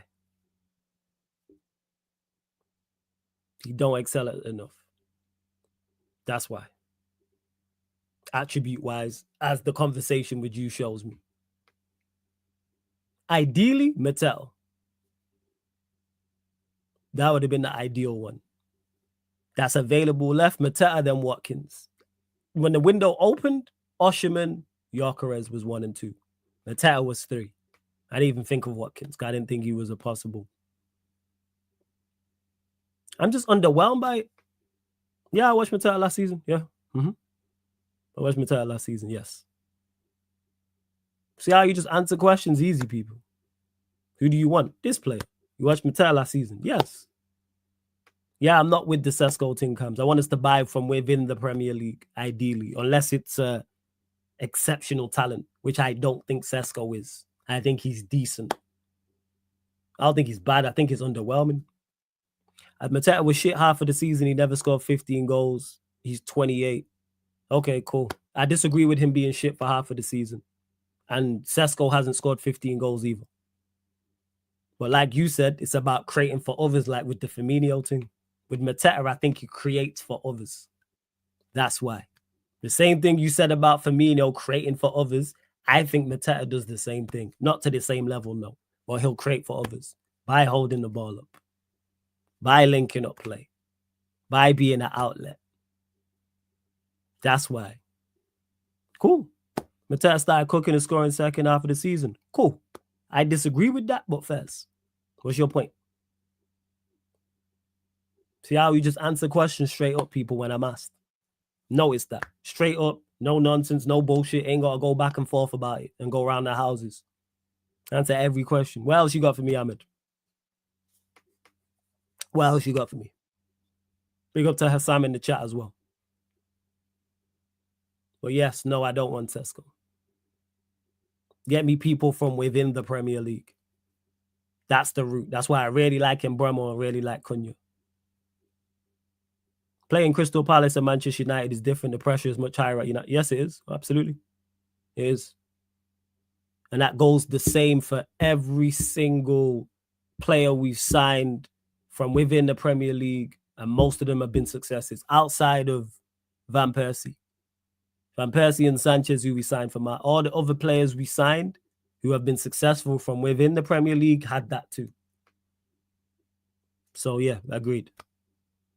Now you're just going to tell me blatantly obvious stuff. I know, agreed. Like most of a large part of players who have been at our football club and been successful. Not all players not all players. When you don't have pressure, you look better. Not all players. Some players thrive under pressure. That's why we signed players from within the Premier League and they became legends here and got better. Many attacking players got better with pressure. Playing at Manchester United. The list goes on. Look at Manchester. Look down the list. Look from the 90s all the way up until Fergie left in 2013. All of the successful attack, not all, the large majority of attacking players were bought from within the Premier League. And they had more pressure at Manchester United because we're the most pressure place to play in the Premier League. Even Van Persie was under pressure moving from Arsenal to Manchester United. And the list goes on. Could name 5-6 strikers off the top right now who are all under more pressure at United and succeeded. What are we doing here? What are we doing here? We don't want Mateta or Watkins because we see how man move it. You know what I'm saying? Now we don't want Mateta or Watkins because man tried to school me. That's what it was. Man tried to hit me with the when you don't have pressure, you look better, and then you moved off that because I dispelled that point and that myth. This is what man do. You know what I'm saying? What man do. All the time. Just go look at, hey, for anyone who's in the chat who might be slightly younger, go look at Manchester United's Premier League goal scorers list and see how many of the attackers we bought from within the Premier League. I go one further. a large part of our most successful players were bought from within the Premier League. There's a higher success rate with them than that. And see, look, man, just be waffling. I don't know what Cesco we are getting. I'm excited. So he don't even know. And these are the people who be in my chat talking this nonsense. He don't know. Words here. I don't know. All right. I don't, yeah. So if we go off that logic, we wouldn't have signed Andy Cole, Dwight York, Eric Cantona, Teddy Sheringham, Rooney, Carlos Tevez, Louis Saha, Van Persie. How many strikers I just list? Well, off Ahmed's logic, we wouldn't have signed those strikers because the pressure's too much to play at Manchester United. All right. Okay. Pressure's too much. All right. Okay. Sure. Okay. All right. Pressure to film. Yeah. Mm-hmm. All right. Sure. Anyways, people, we're closing out. You know what I'm saying? There's a risk with every striker, like you said, Ahmed. Every striker's a risk. Every striker's a risk, like you said. Well, we move. You know what I'm saying? Again, man, just making points that are obvious. Our all-time top goal scorer we signed from Everton Football Club. Where's the pressure? Well done if he cooks. Congrats if he cooks. Over the moon if he cooks. I hope he does. I just don't think he does. Same way I want Amorim to cook. But guess what? I don't think he will. Same way I want Ineos to cook. I don't think they will. I'm a Manchester United fan. All right, cool. Cool. All right, Ahmed. Anyway, we closing out because man just be talking for talking's sake and that. Look, people, let this be a lesson. The reason why I do these back and forths, people, is to let you lot know what I have to deal with. And when people in the comments be talking for talking's sake, this is a prime example. Because man, after saying what Cesco's good at, now he's saying, I don't know what Cesco we are getting. So he don't know. So man debated me for this length of time, 30 to 40 minutes, only to turn around and say, I don't know what Cesco we are getting. Look at the comment.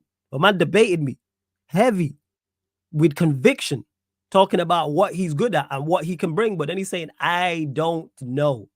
Because you know what that is? Most people don't know. It's hopium and guessing. And I don't deal with hope. I look at a player and I assess them. But hey, yo, we move. We move. Again, comment, I'm not even going to get into why Liverpool can sign Ekatike because that's just common sense. If man can't figure that out, then I'm not even going to explain that. I am explain that. See, well, you said this before. I'm hoping. Don't deal with hope. It's crazy work. KJS debated me with conviction and said, I don't know what we're going to get with him. This is what you have to deal with in this space. Yeah. There is. I ain't watched that. You keep mentioning Ekatike. I ain't watched him, so I don't know. I haven't watched Ekatike at all. So I don't know if he's good or not. I don't know. But I didn't want him either. When we was linked with him, I was like, no. My stance was the same. Go from within the Premier League. Buy from within the Premier League. Go and get the best of the rest in the Premier League. Yeah. No, you asked me this before. I didn't see Ekatike's debut. No, I didn't watch. Why am I watching Liverpool's preseason games? Solo Q&A tomorrow. Yes, after the gaming content. I'm probably going to run Fight Night, to be honest. Probably run Fight Night on the solo Q&A and then the solo Q&A afterwards. And I was doing that earlier, but it didn't work in that time slot. So I moved that Thursday show. Just pushed it further back to nighttime. So around these times, be like, pardon me, 11:30, 12:30, something around like midnight, just got midnight. You know, it's crazy. Man asked me this already. Did I see his debut? And I said, no. I know it's that people, I answer questions just straight up. Man don't have to ask me 5-6 times. You got to ask me once. Ask me a question once and I answer it straight back. And if you tell me I'm confused, I'll even go into further detail about my answer. If there's any confusion. So people just can't talk straight up. It will just be in the chat, just talking and just typing for typing's sake. And hope. I don't deal with hope. Yeah, opium too addictive. Don't try that drug. Yeah, facts, people. Opium, I keep saying this, hope, and opium lives next to delusion. Don't go to them ends there. Don't go in that street. Don't go in that area. You don't go in that area. I disagree. We know flawless that players ain't worth the money. I disagree. I think Cunha's worth the money. Disagree with that. I think for what Cunha is going to provide, I think he's worth every penny. I think he's worth the money. So I disagree with that. You can still go out there and get good deals. Marketing like this is teams asking big money for players that already, again, disagree. I think Cunha's ready right now. Cunha's ready to play, but he ain't playing now, but he's ready to play in the Premier League and perform for Manchester United at the high level. What are we talking about here? He's ready right now. What are we doing? You might not think he's ready, but I think he is. So what are we talking about? But you said, I don't talk about Cunha. You said players aren't worth the money. I've just give you a player who's worth the money. I've just gave you a player who's worth the money. Now it's don't talk about Cunha. Why? Because he dispels your point. So it's a myth. There's good deals out there to be done. You just have to go and find them. For example, Cunha. Good deal. Very good deal in my opinion. So why are we not talking about Cunha? Why? See what I'm saying, Warrior J? It's crazy. I don't talk about Cunha. Why? Because he dispelled what you just said. Well, again, I don't know. Why are you talking about Liverpool players? It's nothing to do with what we're talking about. Nothing to do with what we're talking about in regards to Manchester United Football Club. You're talking about Gyökeres and Wirtz and Ekitike. Has nothing to do with the conversation surrounding Manchester United Football Club. And Benjamin Sesko, who I'm not against. I just think it's extremely underwhelming. Because as we've seen, people who rate him are just on the opium thing. I just think it's underwhelming. But anyways, we're going to close out. Big up. Love to everyone that's locked in. Big up. Make sure you run up the likes. Hit the subscribe button. Don't forget this show. All the other shows on the channel are available on all audio platforms as well. Spotify, iTunes, SoundCloud, etc., people. I think Sunshine is live. Yes. Sunshine is live. So we are going to redirect to the lovely Sunshine as well. Facts, big up, man. Love every time. No, like I said, no watch-alongs for the United games because preseason. Hell no. But obviously, Premier League, FA Cup, League Cup, man will be here for that. You already know that. Watch Cesco's highlights. Already have. Big up Ahmed. And people stay off the opium. We weed that out of the city. You lot can do what you want, but that's a drug with a zero tolerance ban in the city of sarcasm. Anyone caught with that will be named and shamed. We don't deal with opium in the city. It's one drug? Nah. We ain't doing that drug here. Absolutely not. Snorting opium and copium? Nope. Anyone caught taking it, anyone caught dealing it, will be banished from the city. Just clarify that. You know, can do as you like in the city, but that is one thing me as president of it is not tolerating. No. Stay off the opium. Facts. Stay off the opium. Yeah, man. Opium move. I said it's moving like crack in the haze. Facts. Facts. You know what I'm saying? 100%. Shame you. 100%. That's why you have to gegenpress people to get to it. No, opium's the only thing you have. That's the only thing you have. I don't deal with opium. I deal with reality. I leave that to you. I don't deal with opium. Never worked out for nobody. Nobody. Not a soul. I ain't with that. There's one thing I won't do. I ain't a drug taker anyway. That is one drug that I will not take. That is class A+. Hell no. You know what I'm saying? Watkins is reality. Yes, Mateta is not, no. Because we're interested in Watkins. He's just second choice. Mateta we haven't looked at whatsoever in regards to the football club. But you asked me who I wanted to sign. I gave you 2 names. You asked me. You didn't say who the club going for. I like this. We say no to, we staying sober here. Say no to hope. That's it. No, say nope to hope. That's what we doing. Say nope to hope. That is the stand. There we go, people. Bang the gavel. Say nope to hope. Don't live around there. That's what we doing. Hashtag say no to hope, radio. Nope to hope. That is the one, people. As the president of this wonderful city, that's what we're doing, people. Say nope to hope. No, Ahmed, you asked me my question. You asked me the question. I'll answer it again. Mateta is currently the first choice I would like us to sign. Watkins is second. They are number 1 and number 2. So no, not Evan Nielsen or anyone else within the Premier League. The realistic options, because we're not going to go get Isak or a Haaland or somebody like that. So my number 1 option would be Mateta. Number 2, Ollie Watkins. Hashtag no. Yes, when you raid Sunshine, people, hashtag nope to hope raid. Because she over there struggling. And I hate that for her because I got nothing but love for Sunshine. But she's struggling over there watching that. So make sure you lot run up the likes, hit the subscribe button as well, because she's a great individual and a great content creator as well. Okay, does Watkins and Mateta get us where we want? Yes. For now, yes. For what we want to do this season, yes.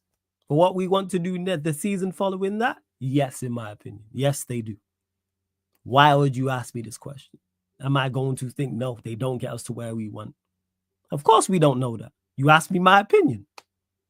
So I gave you my opinion. So I want us to sign them, but I don't think they get us to where they want. So why would I want us to sign? See, this is that hopium shit. You asked me my opinion on it. I think they get us to where we want. I think they improve the team. They help us get points. They help us get results. They push us up the table. Preferably Mateta. I think he's a better fit for Mbeumo and Cunha. But Watkins is suffice. Profile-wise, I think Mateta's better. That's what it is. If he was playing a different way, different players, Watkins might be a better fit. Okay. They ghost games. All strikers ghost games. What's your point? All strikers ghost games. What's your point?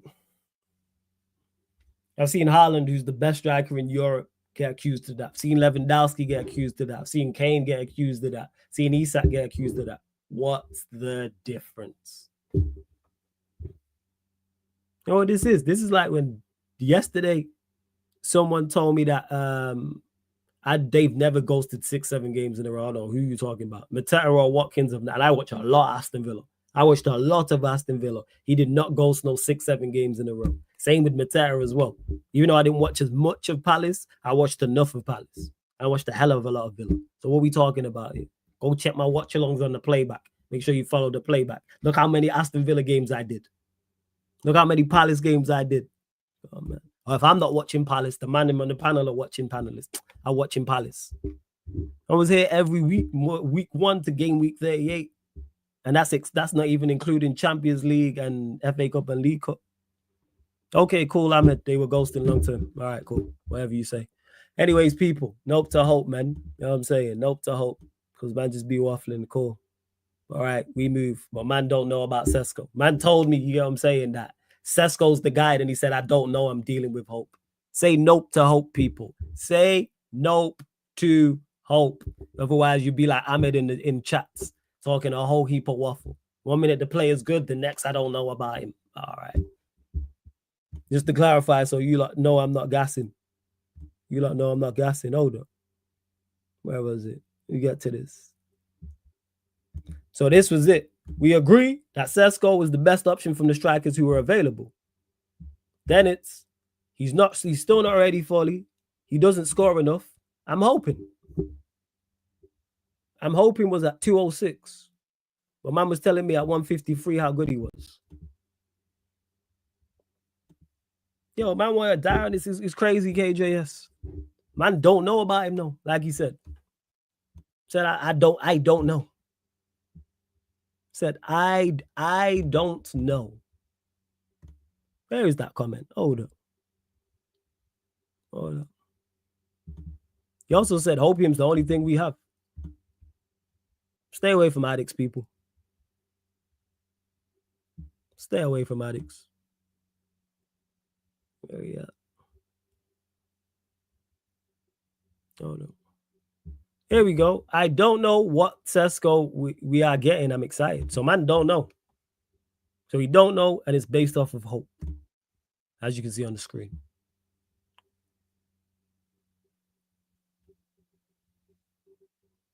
Hashtag say nope to hope.